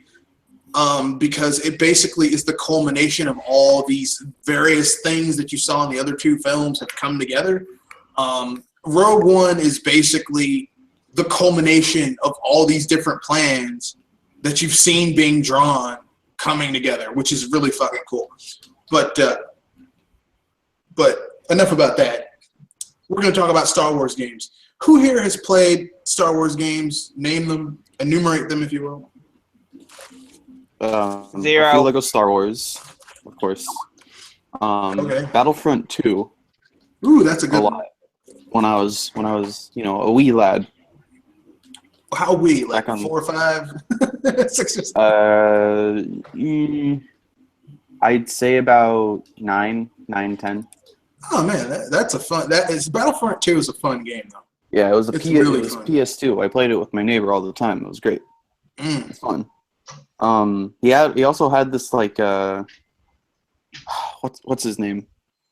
Django. This like Django Fett bounty hunter game where you could play as Django and you had a jetpack. That was cool.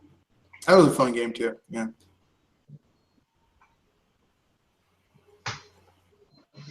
That's Okay. That's all I can think of. Yeah.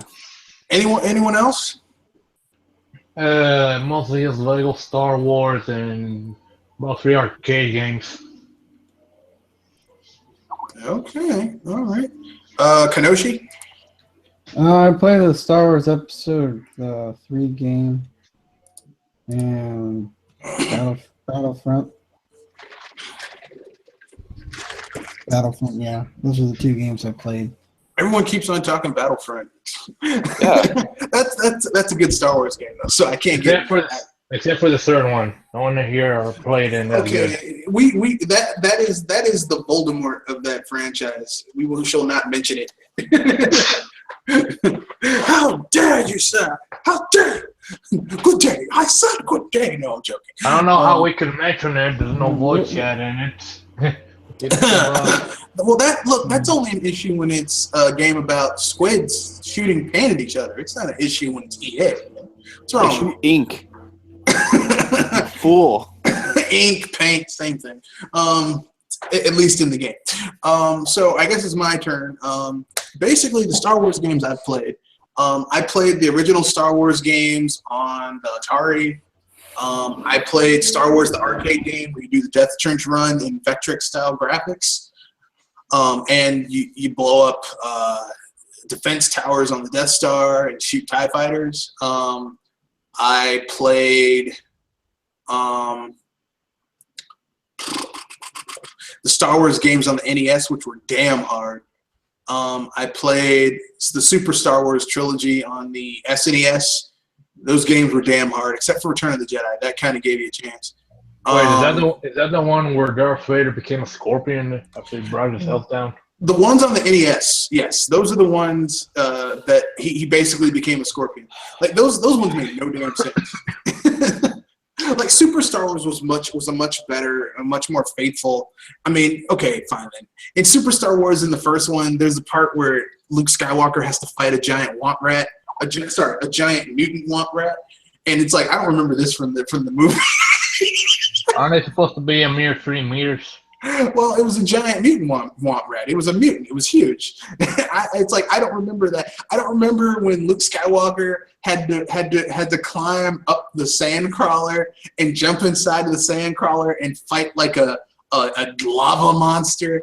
I don't remember that from the movie, but you know the games overall were pretty. The games overall were pretty good. I was about to say, isn't that game also known for breaking some gamers' gems?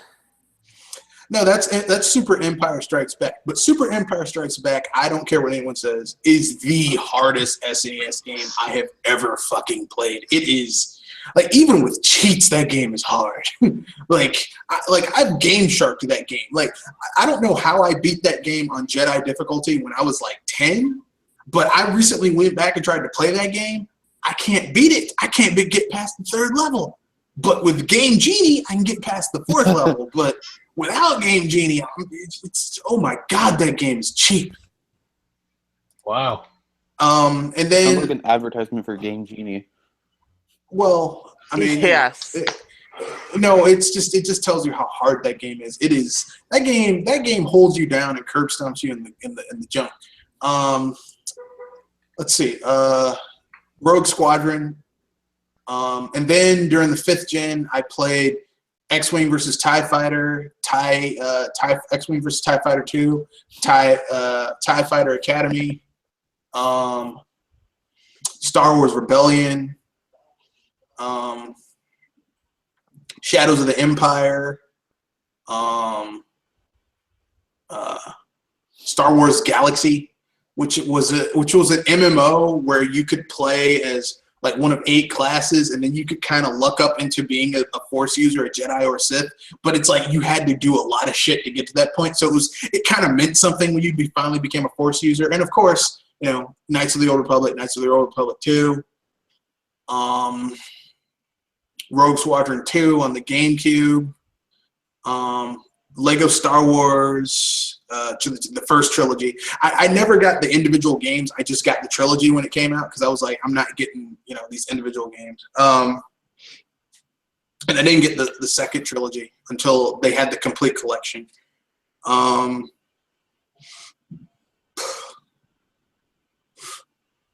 Battlefront, Star Wars Battlefront 1 and 2, because those games are really awesome.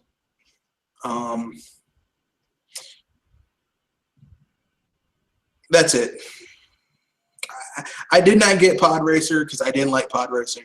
I thought it looked cool, but like I didn't want to play a game about pod racing.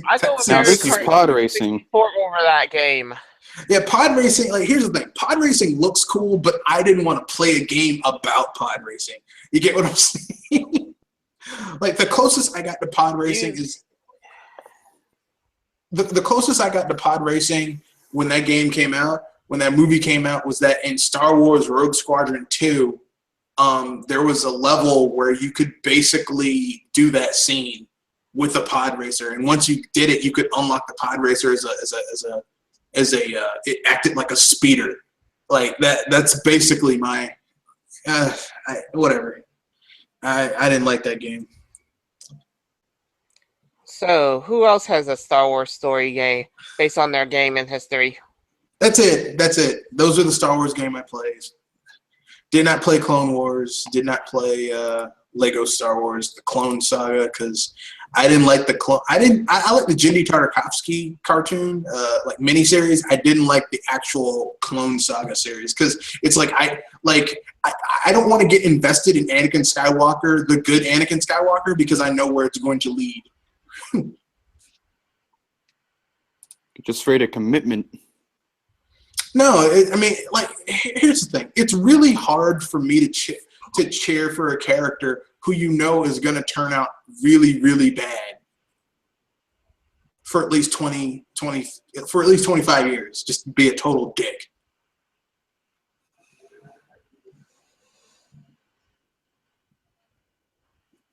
Plus, he killed the younglings.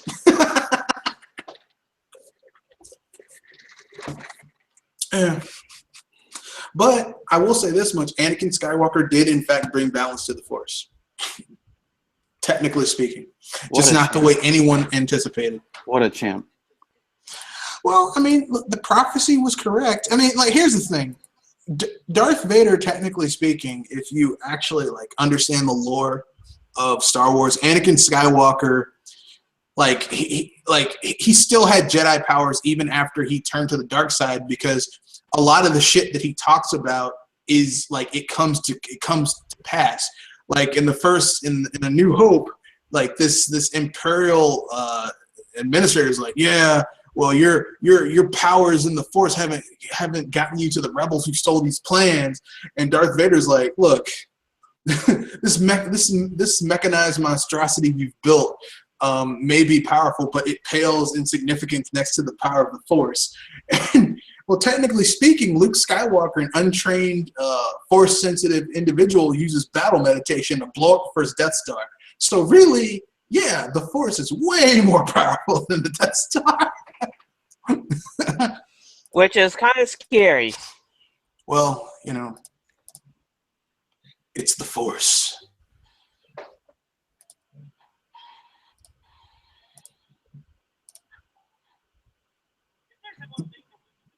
But anyway, yeah, great games. So, is there any Star Wars franchise you wish would come back? Video game franchise, something that you like? Man, they need to bring that back. Like, why hasn't there been a good Star Wars game yet? And no, the EA Battlefront is not a good Star Wars game. Stop trying to hawk that shit. Oh no, it's good. No, it isn't. Please stop.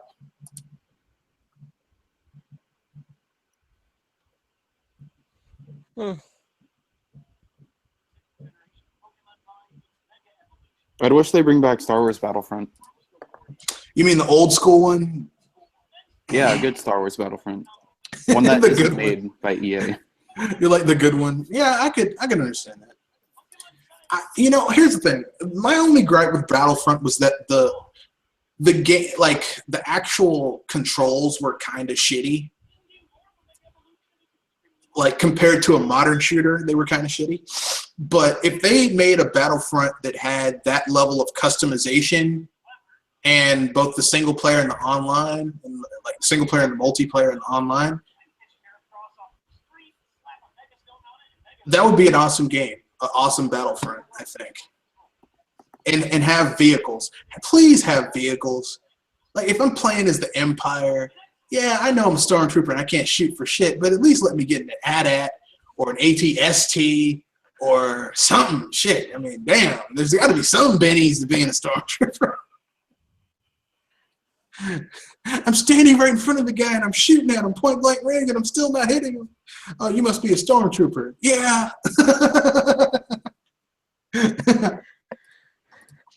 Some of the weirdest things you find in some certain series.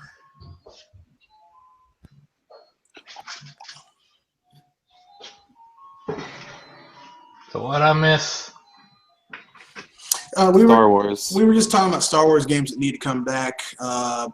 Wonder Dean said it was a good Battlefront, and not that when we all discounted the shitty EA Battlefront, we mean a real Star Wars Battlefront. People call that one Call of Chewy. I call that one some money grabbing bullshit. I mean, I know Disney was like, look, we're trying to get paid, and like this license has to make us money. But of all Disney, the people, did you say Disney or EA? no, Disney, because Disney is the one who initiated the contract with EA for that license. I wish that wasn't the case, but unfortunately, like I could think of so many other studios I would rather see make a Star Wars shooter. Well, something I think would be a good fit. All the VR crap would be more, simulators. That could be good.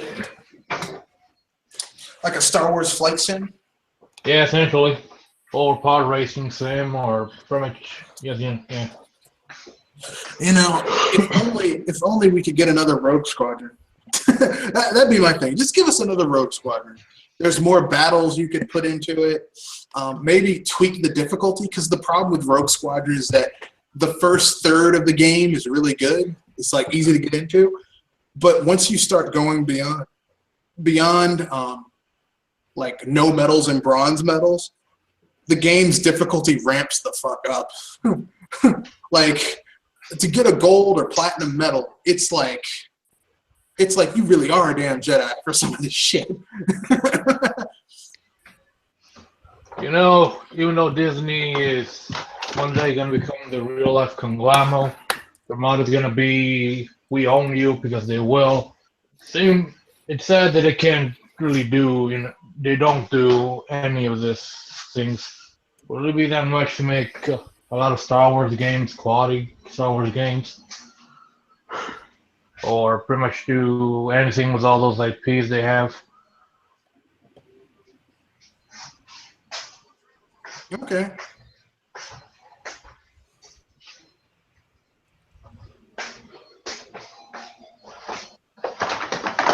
Well, Is anybody here keeping up Dragon Ball Super at all? nope. Nope. Hmm. No. I've written off Dragon Ball. After GT, I just was like, and I watched the first few episodes of Super, and I was like, no, I'm done. I can't. I'm tired of this franchise being a bit handy to Goku. I can't deal with it anymore. I'm done. There's so many other characters that really need their stories told. Like Gohan. Gohan, Piccolo. Hell, I don't even like Vegeta, but Vegeta, Tien Shinhan, Krillin, Yamcha, Trunks. Well, they did focus on Trunks. To an extent, yeah. Yamcha did get an episode recently. Yeah, the baseball episode. Yeah, as useless as ever. This is the man who basically got put to 100 times Earth's gravity, which crushed Vegeta and Goku for days on end. And he managed to get out of the shit because he has strength manipulation, which is a unique ability that no other character has. And they turn him into a bitch because they have to give a handy to Goku to make him look badass. They also did the same with Gohan. Because no one else can look badass. Because only Goku can look badass. Even Gohan can't be badass. He's been neutered. Which is bullshit, but whatever. So why do you bring it up, Kenoshi? Well, yeah, they're also gonna dub it. Yeah.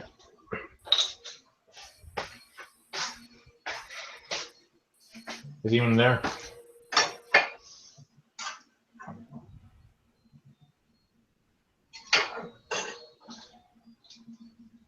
So what's everybody gonna do for the holidays? I know Red Fox that you're going on a cruise. I'm going to sleep and savor not having to study for a while. Fair enough. Yeah, like I said, cruise and playing video games and watching TV, because I don't have to go back to school or back to work until like January I'm hoping to get a bigger dent in Xenoblade Chronicles X. That's a Me good too. game. Because, oh god, there's too much to that game for me still. Me too. Although I've decided to start from scratch.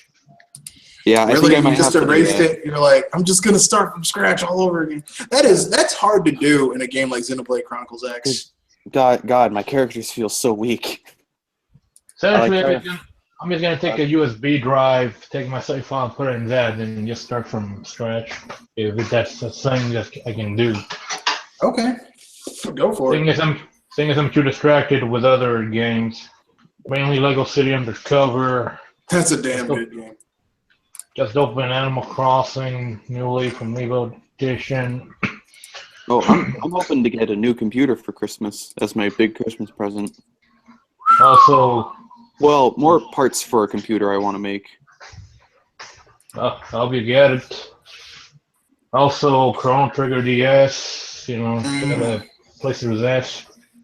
That is such a good game. So yeah, Yeah, I'm glad. you guys think that's the best version of that game, or The version I played, so probably. It depends on how you feel about it. I would say that the cartridge versions of the game are the best. If you're one of those people who actually considers, okay, if you consider Chrono Cross to be part of the lore of Chrono Trigger, then the DS version is great because it has a 14th ending that directly is directly connected to Chrono Cross. I'm an old school person and I fucking hate Chrono Cross, so I don't really care about any. Well, we want to connect it to Chrono Cross, not that abomination. So for me, it's the SNES. Oh, no. Chrono Cross does not exist. That's a story disaster. what's the difference between the PlayStation version and the DS? The cartridge Uh, versions, Essentially, yes, I think the cutscenes loading, yeah. and loading. The loading is I mean, you have loading in the PlayStation version versus the other two, and some of the translation, like Frog talks differently in the PS1 version, and so, no, I shouldn't call it the PlayStation version. He talks differently. They change his translation, and you have in the DS and PlayStation version, you have these awesome cutscenes between certain things, like when Frog cuts the mountain in two, you have a cutscene. Opening of it, you have a cutscene. Like when key moments happen, you have a little animated Akira Toriyama cutscene, which is actually kind of cool. The videos look better on the DS. That's in the DS version DS too. DS has a better video chip or whatever. Yeah, it's I mean, obviously the PlayStation version is way old, and the PlayStation was weak hardware for the time, like weaker than normal. So yeah, it's not going to look as good. Wait a a minute. You're telling me PS1 was weak, and yet it outsold the 64? That's on par with everything. The PS1 was weak, and it sold well because it also was a CD player. And Sony basically had a coup with third parties, like traditional third parties that when they were still worth a damn. Huh? So was the translation better on the PlayStation? Was it more? It's not really a better thing. It just depends on what you like. Like Frog talks differently. Like okay, in the US Chrono Trigger on the SNES, Frog talks more like medieval knight, like thee, thou, this, thou, and thith. Like he talks. I mean, like it depends on which version you play. Like he sounds like he's supposed to sound in the SNES version, whereas the translation on the PlayStation, they changed his name, so he's not Frog anymore. He's Kiryu, which sounds cooler, but I prefer Frog because he's a fucking frog man. I mean, Yeah, you can't really call him Glenn anymore. I mean, yeah. Spoiler alert. Oh, this is a 20-year-old game. So. This game is old. Some of the people in this podcast are younger than the game is. Okay, so Wait, when did the game come out? I want to say 96. Oh, I'm older. Yeah. I'm older By by like a 2 year. years. I guess one was the DS version because it had both the cutscenes and, almost next to no loading times because it's portable. That's mainly Yeah, why. But I yeah, mean, like I maybe. said, it depends on how you feel. It depends on which version you prefer. It's a personal thing. I would say on a technical level, the worst version is the PlayStation version. The best version is either the two cartridge versions. If you have an SNES, you're gonna like that SNES version. If you have a DS, the DS version is great. Plus, it's portable. Plus, it has some extra shit to it. So, whatever makes you happy. Plus, it looks a little better because I noticed that there's more color to some of the sprites on the DS version than on the SNES version. Yeah. Yeah, the important thing is that you actually play this classic. Look, I don't It's care.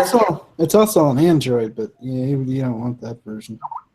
No one wants that version, even if they're giving it to you for free.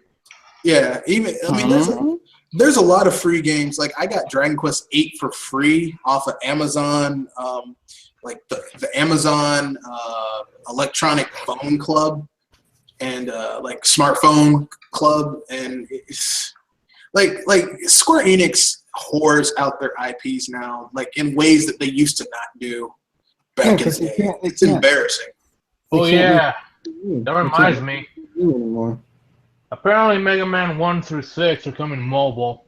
When you saw Mega Man X was bad was charging you for E-Tanks, I'm pretty sure they're gonna charge you just to fight the Robot Masters.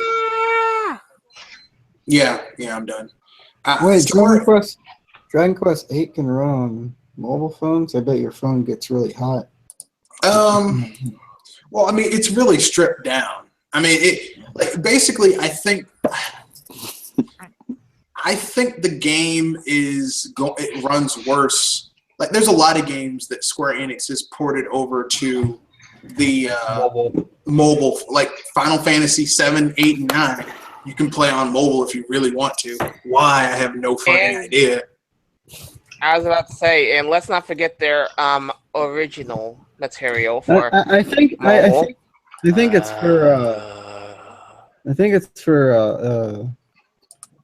it's for Android TVs and stuff because they're a bit more powerful than mobile. No, you can get it on. It's on Android anything. Like if you have Android, you can play. If you have an Android thing that's moderately powerful from 2 or 3 years ago, you can play it on there, and it'll run. It might not run because it's like you have to remember Dragon Quest VIII was made in Unity, so it's scalable. So they just strip it down to where it can run on the lowest Android running system, and then they get it to run. It's a shitty version. It's got shitty pop-up. I mean, think of it like this. If you have Dragon Quest VII on the 3DS, think of a worse running version of that game on an Android phone. Yeah. And that's the game. It's worse than that. Like there's shit. There's landscapes missing. There's probably shitty pop-in. I mean, I'm not saying it's great. I'm just saying that But the thing about those games is they're best played on and this kind of defeats the purpose, but they're best played on the Android TV systems because again they're a bit more powerful and they can Yeah, and Unity's been around for that long? Unity has been around for years. I don't know. Because Dragon Quest VIII was made in Unity, like back in the PS2 days. So that's at least the 6th gen. That was 12, 13 years ago. I just thought Unity was a recent thing because for the past few years, all I've been hearing about is Unreal Engine this or Cryware that. No, man. Unity's been around for years, dude.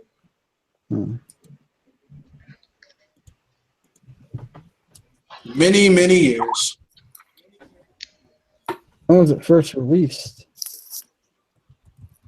During the PS1 days? Or? Here we go. Unity has been around since 2005. So 11 years ago.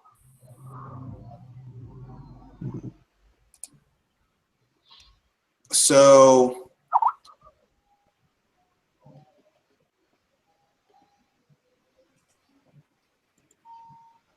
Oh yeah, so who's getting Dragon Quest 8 on the 3DS? I'm totally getting Dragon Quest 8 on the 3DS. Yeah, that would be the place to play it. Could that be that's one good thing about Square Enix being desperate is, you get some of these games. They're putting that shit on everything. they do not care. They're like, yeah, it's and the best version is going to be the 3DS version because the 3DS version has all that extra content that they've added. So you have 2 extra playable characters and an extra chapter with extra content. It's going to be the definitive version. Like the definitive version of Dragon Quest 7 is on the 3DS. Also, there's a new Dragon Quest game that's coming to PS4 and 3DS, but not the Switch. You mean Dragon Quest 11? Yeah.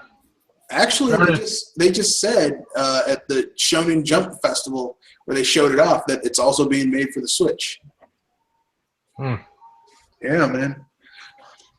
I mean, that tells you how desperate Square Enix is. They're actually putting shit on a Nintendo platform, like mainline stuff, because don't forget, Dragon Quest is one of their flagship franchises. Apparently, Dragon Quest 11, you play on 3DS. On the top, it's 3D. On the bottom, it's 2D. And depending if you use the analog stick to move or the D-pad, the text screen windows appear either on the top or the bottom. That's cool. Yeah, apparently they're putting more focus on the 3DS version. Not sure what they're doing with the PS4 version. Well, let's keep it real. The 3DS version is probably going to sell the most because the 3DS has a bigger install base. Well, that and the audience. I mean, let's face it. Most people who own a PS4, I don't know why they got it, but paying for the games. Well, I mean, they aren't buying JRPGs for it, I'll tell you that much. But anyway, so anyone else want to bring up any other topics before we wrap things up? Time, money. Anyone watch any games that they've, read any mangas that they were like, damn, that manga was good. I'm going to share this with the world. Wait, what do you guys think about the whole ukulele thing? Oh, damn. I trusted you, Platonic. Well, okay, I'll keep it simple. They shouldn't have spent all that time. It's really screwing things up because they should know better. They released the date for the other systems, and there's no sign of a Wii U or a Switch one. And if it goes beyond the launch day of the Switch or worse, a 2018 release, you know it's going to be terrible. Why would it go to a 2018 release? That doesn't make any sense. No, that's Bloodstained. Ukulele's almost done. Yeah. Let's do something stupid with it. Essentially, the audience for this game is why I was getting on their case in the first place, because announcing the release dates and yet canceling the Nintendo Wii U version. You have got some serious balls to do that, and my friend got on my case about it because he said that it's not Playtime's fault, and you should be ashamed of calling highly qualified developers insult of third parties. Well, I mean, this is why I'm gonna have to disagree, because this is an insult. Because if we don't have, because they promised the Wii U and they canceled it. Not only did they promise the Wii U version, they kept boasting about it. This is the main version we're working on. Essentially, we remember where we came from. We're also going to have a N64 shader for nostalgia reasons, because we know where our audience is. They do this. This is my problem. And this is my problem with all of these companies. Why can't they come out and say what they're actually doing? Oh, we saw with the Switch being on the horizon, we feel that it is best for our team to put resources over to the Switch because the Wii U has essentially become a legacy console, and this will give Nintendo a chance to have a decent lineup when they launch their games. Why does everybody have to come up with these BS reasons for why they're not doing this or that or the other? It's like it's not just Nintendo. It's just like everything. It's just like just actually say what you're doing. Why do you? I have to agree with everyone here. Everyone here has made a valid point. You're right. it would be better had they just told the truth. Look, listen, because that makes a lot of sense. Look, the Wii U has increasingly lost a lot of its luster. It's and it would make sense for us to put this game on a system that actually has.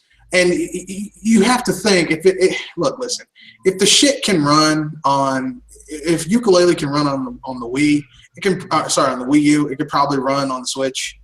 Well, they're using Unity. Using Unity, it runs better on you. So I mean, it's probably not that hard for them to put it over on the system. My opinion is maybe they should have just put it on both. Put it for what it was intended for, and then put it on the Switch. Because then it's not like everybody. I know, despite all the I'm selling my Wii U videos, it's not like everybody's gonna make the transition. Despite all the positive buzz. Yeah. Listen, it's gonna. Listen, the game on PlayStation 4 and Xbox One are gonna bomb like an atomic bomb on Hiroshima. Like, I don't see those two games. I don't see those two platforms. Those audiences, which are basic. No, they're not basically the same audience. They are the same audience. Picking up that game. Well, yeah. I mean, like, the audience is not going to come to that system, and that's just the way it is. Yep. So look at Ratchet and Clank. That had a AAA budget behind it as a AAA platformer, and it didn't even sell a tenth of the install base of the PlayStation 4. So I don't know what they think, what they're thinking.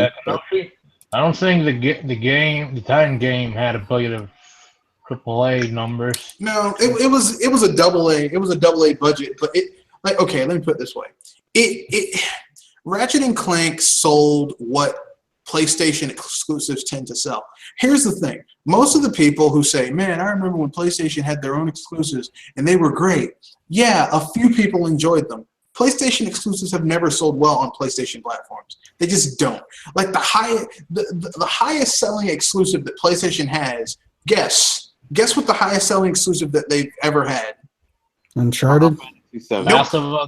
Nope. Final Fantasy VII was exclusive, though, wasn't it? Nope, it was on PC. It was ported to PC later. It's a game that can only be found on a PlayStation platform, and it is the highest grossing franchise. Gran Turismo? Yep. Gran Turismo. Gran Turismo racing simulator? Gran Turismo is the highest selling units franchise that PlayStation has, and it bombs. Like, basically, compared to how much money they spend to get the licensing for those cars and the money they spend for the graphical engine, they lose money on each fucking iteration. Think about that. So basically, if your highest selling shit isn't making you money, then what do you think about this little shit that's like you have an install base of 50 million, but you're only selling to 4% of your install base? Yeah, you ain't doing that well. Sorry. Who buys racing simulators? Because that's one genre of games I don't usually hear a lot about that people clamor for. It's racing simulators. Thing is, people used to, and they still do, but now it's very, very, very low, very, very niche. Yeah, basically Gran Turismo got more and more expensive to make because it's a very graphically intensive game. It's become more graphically intensive, even on the original PlayStation 1. Gran Turismo, like, even though the PlayStation is a really weak console, Gran Turismo looks really fucking good on the PlayStation 1 compared to other games of its time. It looks really good. I mean, it kind of has to be. It's a simulator. It's a racing sim, but I mean, graphically it looks really good. Plus, it has the cars and the tracks, and Sony had to pay for that. It's a very expensive game to make, and they don't make their money back. Like, they either get close to breaking even or they lose money. But it became a prestige title where they had to make it even though it was losing the money. And for the time, they could take it because they had other divisions that would, pay the cost to be the boss. The problem is that over time, as technology got better, it got more and more expensive to make a Gran Turismo. Like, it's really expensive to make a Gran Turismo. Yeah, because you have to pay, like you said, you have to pay the license for the cars, and you have to pay the license to use for the tracks. Yeah, and the location. Like, for certain locations, like, oh, I know that building. Yeah, Sony had to pay someone for that. You know, it's an expensive game to make. Plus, it's very graphically intensive. So, like, they have to either do their own internal graphical engine and make it look really fucking gorgeous. So they have to pay. Like, that's expensive, and that's their highest selling. Like, all the little franchises people say they love about PlayStation and Sony. They don't. They like. I love Medieval, but Medieval bombed. So Medieval 2 bombed harder. Yeah, and I'm not saying games like Rush and Clank or that's the problem when people say, oh well, you're saying when you say that a game bombed in the sales record, oh you're just jealous, you're just saying that game is bad or whatever. It's not that we think these games are bad. It's just if these games don't sell, they can't make more. Exactly. Can't make more. Like Medieval, like I said, I love Medieval. Medieval is one of my favorite PlayStation games, but it bombed. It did not sell well. Yeah, and the studio that made it got shut down, or he doesn't make it anymore. They got shut down. It's not that they don't make it anymore. They got shut the fuck down. So why does Sony? Why does Sony first party games bomb? Like what's going on? Like what's because Sony people don't buy first party games typically. They buy multiplats. The market for multiplats is on the PlayStation and the Xbox systems, and it's always been that way. Multiplats. People keep on saying, "I want multiplats on my systems," but For people like us, exclusive matter. But with those two, I mean, all I see is bang bang bang game, bang bang bang game 2, bang bang bang game 3, FIFA, Madden, and what else? Oh yeah, Skylanders. But then again, they're on every console.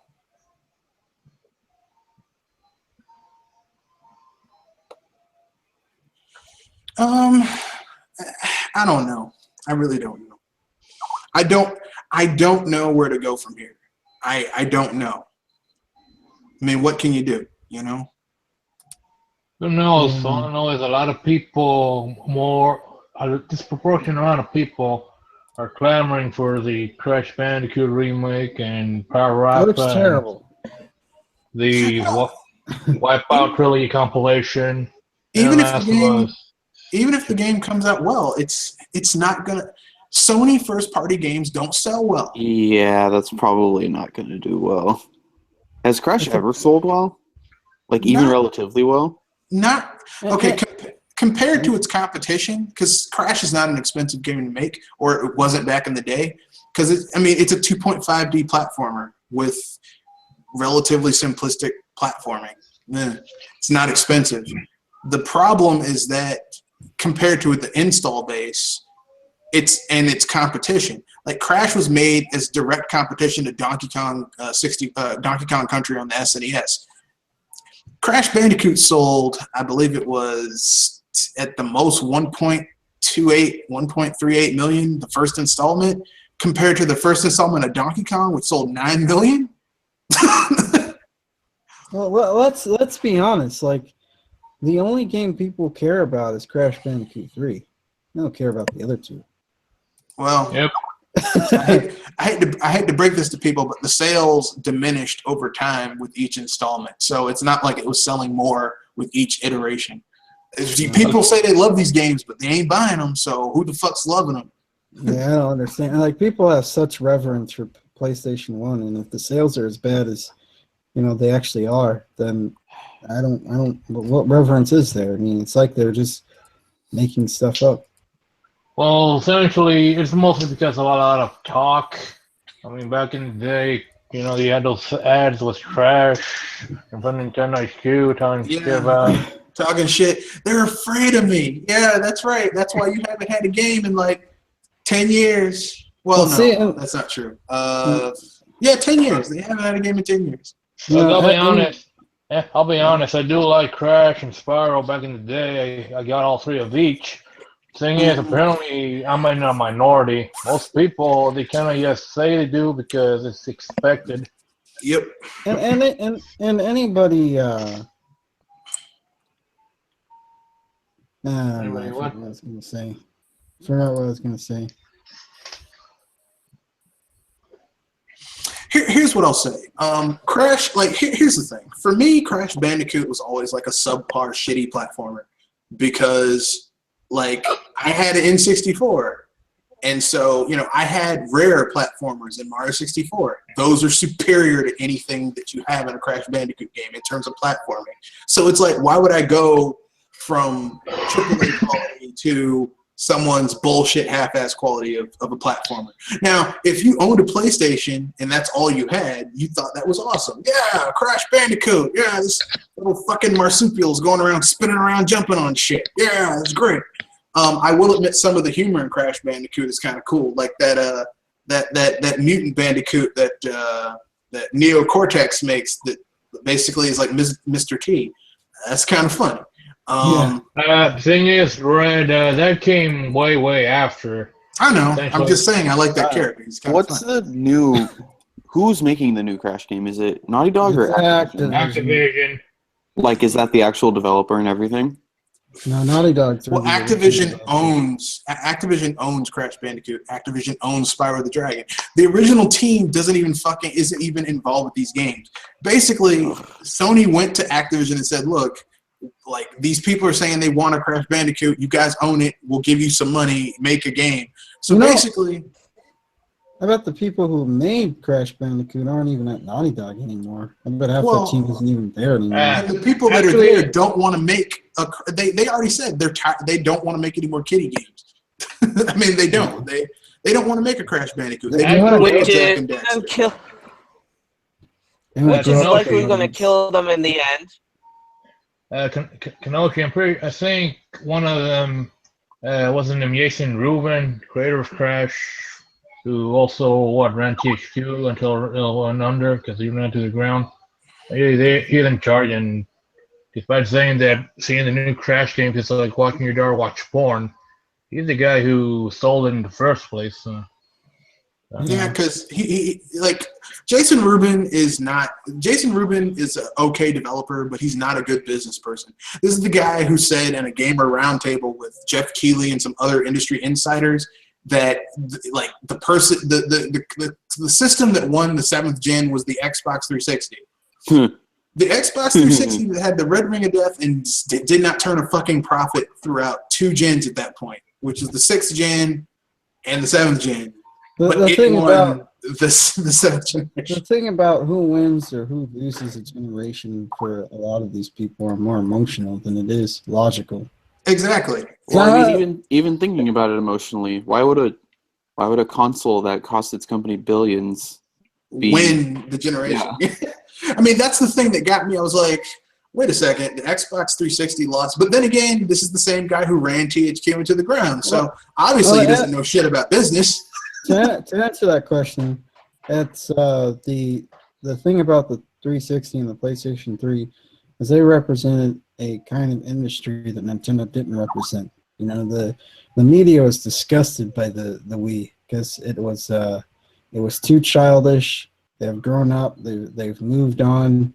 They're adults now. I mean, look at Naughty Dog. I mean, they were people talking about how Naughty Dog. I mean, I even heard people complain about Zelda and now they refer to Naughty Dog and how they actually grew up with them. It's just like, what? Am I supposed to complain about Captain Crunch now because there's still a cartoon soldier on the box? He needs to look with me. It's retarded. With a 5 o'clock shadow and talk like this instead of talking about, well, these are my cereal. He needs to be like, yeah, I'm Captain Crunch. He hasn't had the eye missing. He's like, this eye was torn out during the Baltic War. I'm the captain now. I killed 15 men with this knife when my gun blew up in my hands. The honest truth about it is most gamers these days are ashamed to be gamers. They're ashamed to have fun. They want to prove to themselves that games are just as good and as artful as movies or music. They're just as intricate, and it's just like, just stop playing video games. If you feel like that, if you're that jaded, that cynical, just put down the controller and find something else to do. Amen, brother. Exactly. Look, listen, if you want games to grow up with you, you've already failed because gaming is inherently It's something. It's a recreational activity that is intimately connected with childish things. Video games are essentially a toy or something toy-like. Yeah, So how are they actually going to grow up with you? it's a toy. Yeah, I mean, did those G.I. Joes or Teenage Mutant Ninja Turtles or any of They're those all grow up with you? dolls. Yeah, they're. I mean, people are saying, this is an action figure versus a Barbie. They're both dolls. Yeah, both dolls at the end of the day. Yeah. But for me, there's a lot of things that didn't grow, quote unquote, grow up with me, but they did stick around with me and still love them all the same. Except for what is two it? F-ups, Mary. like Michael Bay. But other than that, What does it say about the company that talks about how they want to grow up with their audience? Someday your audience is gonna die. What are you gonna do then? no, it's more like your audience is gonna move on, or Or, we're gonna go go towards they they're aren't gonna move on to thinking- something else. They aren't thinking that far ahead. Basically, Naughty Dog is doing what Sony tells them, which is to cater to that 24 to 35-year-old audience that thinks that games with a white guy with a 5 o'clock shadow and a scruffy beard and a voice that sounds like he garbles with razor blades and drinks whiskey and chain smokes like 5 packs a day. Like, people want that character. So, or voiced by Nolan North. So those are the games people want. Apparently, people don't want games with characters that have voices that sound unique or different or not the same or, different from different categories. They don't want that. So, I'm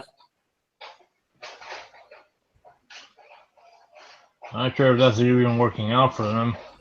Well, these games aren't really. I mean, Uncharted 4 sold relatively well. It's a movie in game form. Uncharted 4 is a game. Last of Us is a fucking movie in game form, and it's a bad game. It's not a good game. Yeah. I'll be right back. A lot of weird technical things, like the way the AI is. The AI will, I have a PS3. I should really play The Last of Us. But a game getting hyped up on its story alone seems to be, I would describe it as frat. Thing is, people praise the story, but they all pretty much say the same phrases. They don't really talk about, they don't criticize or anything. Mostly because of all the 9s and 10s. When that game came out, and I feel the same about the new Uncharted game. When people talk about those games, they only talk about the story and they don't talk about the game mechanics. They never talk about the game mechanics because you would have to force yourself to actually see what the game mechanics are, and then when you actually see what they are, it's like, oh wait, it's not a very good video game. That game did get some minor buzz for its online, but all I ever heard about its online was that it was fun, and that was about it. Yeah. Like, just, it was fun. Yeah. Yeah, these days fun is pretty much. And like, from a story angle, I don't like how they went all like pretentious about the zombie thing. Like, no, they're not zombies. Yeah, They that's my often act like zombies, but they're not zombies. Don't know why they act all pretentious about it. Essentially, just took I Am Legend. Because they looked up on Wikipedia. They looked up on Wikipedia what cordyceps are. That's why. Well, see, the thing is, I don't mind that they take from other stuff. Like that always. I mean, people. There's always nothing new under the sun. But let's not go around saying that this is the Citizen Kane of video games. I mean, that's that's offensive. If you're a movie buff, you should be offended by that. That should be. That's like someone saying this is the Citizen Kane. People are like, well, this is the Catcher in the Rye. This is the To Kill a Mockingbird. This is the Ulysses. It's like, no, it's not. And please just stop. Just like, here's the thing: The Last of Us is a like, if The Last of Us was a movie, it'd be okay. It would tell a decent story. As a game, it's not very good. Like, the stealth sections, like, Joel has to be quiet like a rat pissing on cotton. Ellie's sitting there knocking over bottles. She's talking. She's breathing hard. She's attacking enemies, and they're leaving her alone. But let Joel cough. Enemies are on his ass.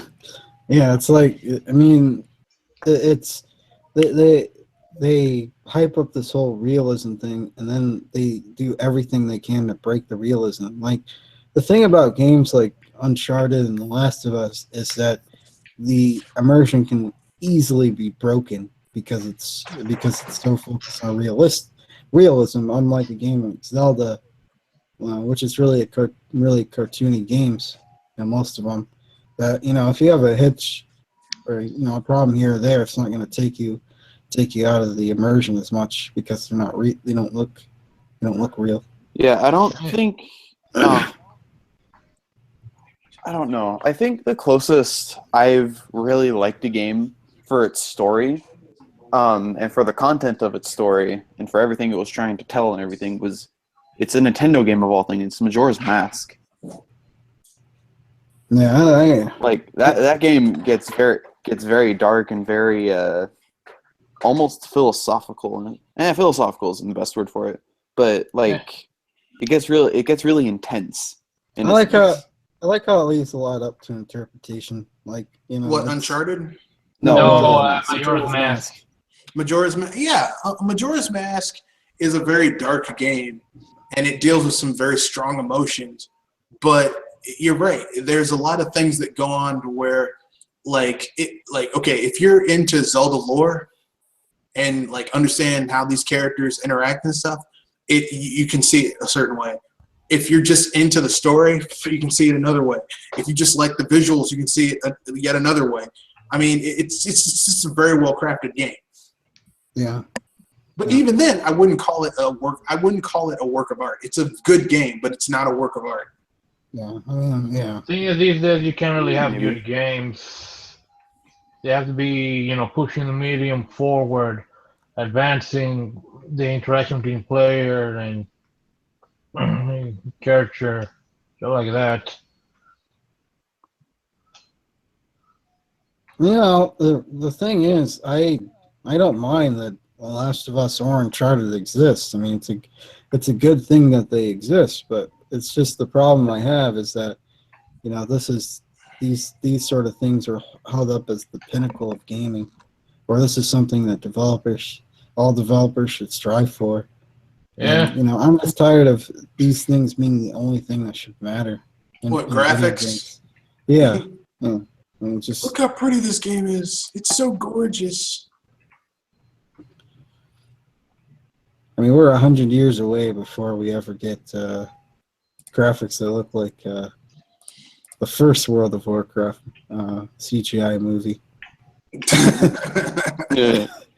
And that would be weird. I'm sorry. Like, here's the thing: games that look too realistic look weird. It's like, come on, man. Yeah. Really? Yeah, I can see that. It's even worse when you look realistic, but you're doing things, cartoony things. Like, anyone want Saints Row to be realistic? That's why I hate games. That's why I can't stand how like your Heavy Rains and your Beyonds look, because it's just there's so many things that happen within that game that just completely take you out of the experience because it's so realistic. Yeah. That's Again, why they I have a like right my to games. exist, but not everybody should strive for Zelda, you know. That's why I like games that are fantastic, because it's like, oh wait, this is some shit that I would never see. You know, Yeah. this is something going on that's cool. Yeah. Oh well. Anything else you guys want to bring up before we wrap things up? Nah.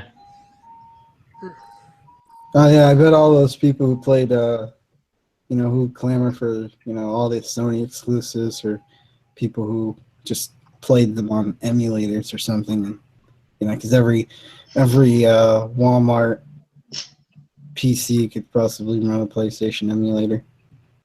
So that's probably where all the clamor comes from. Actually, it's mostly from people who think, they want to be in part of the in crowd. That you didn't play this game or that game, then yeah, you're just not in it. You're just a casual. Of all the things to lie about, being a gamer, really, if all the things you would really want to be in the in crowd, being a gamer, that's all. Not to mention, gaming used to be like, oh man, you're weird. Yeah, you got your ass kicked outside after school if people found out you enjoyed playing Mario Brothers. Well, I mean, you didn't get your ass kicked, but I mean, people were like it wasn't like people would tease you about it. They were just like, "Hey, man, what like you'd have to be." It was almost like a little secret club you were in. It's like, "Hey, man, I was playing Mario. Really, man, I got Sonic." And then you talk with your friends, and then or the best thing when you had someone who had the same system as you trade games. Be like, "Look, man, I got this game, this thing, this game. Let's trade it. I got this game, this game." You trade games like over a weekend, and then you trade again. I mean, that was fun back in the day, but now games it's too damn polarizing. I mean, I hate to say that, but people act like West Side and East Side about gaming. Well, actually, West Side, East Side, and then South Side. Now, when I see the Xbox One and PlayStation 4, it just seems like people are arguing it's either Coke or Coke Zero. That's kind of how I feel about it. No, it's Coke. It's Coke in a can and Coke in a bottle. Yeah, that's a better analogy. It's the same shit, just slightly different packaging. Yep, that's how I feel about it. And then if you're a Nintendo fan, you get it's tea. Like, you motherfucker, you drinking tea? And it's damn good tea. Tea's for babies. It's like, but I don't want my teeth rotting out of my head. I mean, I occasionally like Coke, but well, what type of Coke do you drink? I drink Coca-Cola Classic, which would be, let's say, your PC. I drink Coca-Cola Classic, and I also have tea. You bastard! You gotta have Coke in a can, Coke in a plastic bottle. But I drink Coke Classic, which is Coke original recipe in a glass bottle. Fuck you! That's exactly how it goes. I don't. Why are you so angry about what I drink? Because you're not drinking what I drink. You bastard. I'm just gonna stick with drinking my Coca-Cola, my Coca-Cola Classic, and and sipping my tea, and I'll be happy. And if people don't like it, they can go to hell. And over here in Coca-Cola Classic world, we either have rum or ice cream. Yep. In Coca-Cola Classic World, which is PC gaming, we have access to all the shit you Coca-Cola in a can and Coca-Cola in the plastic bottles people have, except for a few distinct exclusives. We don't have tea, though. No. If you want tea, you're going to have to go to the tea people. And the tea people are Nintendo. You need to go to the cafe for that. Have a happy day with trying to negotiate with them after what you've done. I hurt some people's feelings. So let's have everyone sign out, and then we can end this podcast, the last podcast of the year, at least for BS Busters.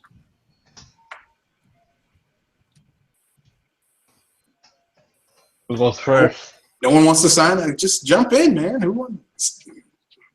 I'm Joshua Bonito. I was about to say, who's first? I'm working on I haven't started working on it yet, but I have a video coming. Hopefully, maybe in the next year, it'll probably be done.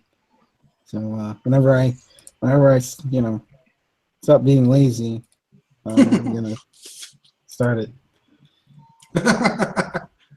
When I feel like it, that's when I do it.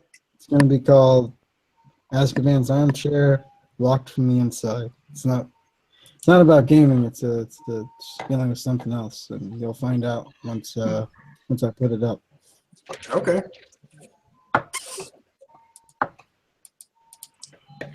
Who wants to go next? Who wants to go next? I guess I'll go next. This is Wonderdine, the sporadic guest, I guess you could call me, the sporadic regular. Enjoying his winter break away from studies, and you should enjoy any downtime you have as well. Oh, I am. We all are. And now it's Joel. You go next. It's been a pleasure with you fine young gentlemen, and it's been a pleasure with you, the audience, to see the last of Bullshit Busters. And until the year, this is Jewel Rider signing off with all of you. All right. And Anderson? Yeah, I'm just playing Wario Land 4 on my Wii U thing. Just enjoy the holidays, and if possible, don't join in on the, BS in the gamosphere, because that's going to ruin the mood. All right. And it's me, Mr. Red Fox. Last BS Busters of the year. I'm glad everyone could be here to join me. I'll see you guys next year. Yeah, definitely next year. I will not be doing a BS Busters New Year's Eve. I might do a BS Busters the week after that during the week, because I have that week off before class starts again and I go back to work and all that fun stuff. So look forward. I might do a New Year's Eve podcast if anybody's interested. All right. If I get a chance, I might join in on that. So there you go, folks. The last BS Buster of the year. Have fun. Stay safe. Don't drink and drive. Enjoy Christmas. Remember, 'tis the season to give. And that's it. Peace.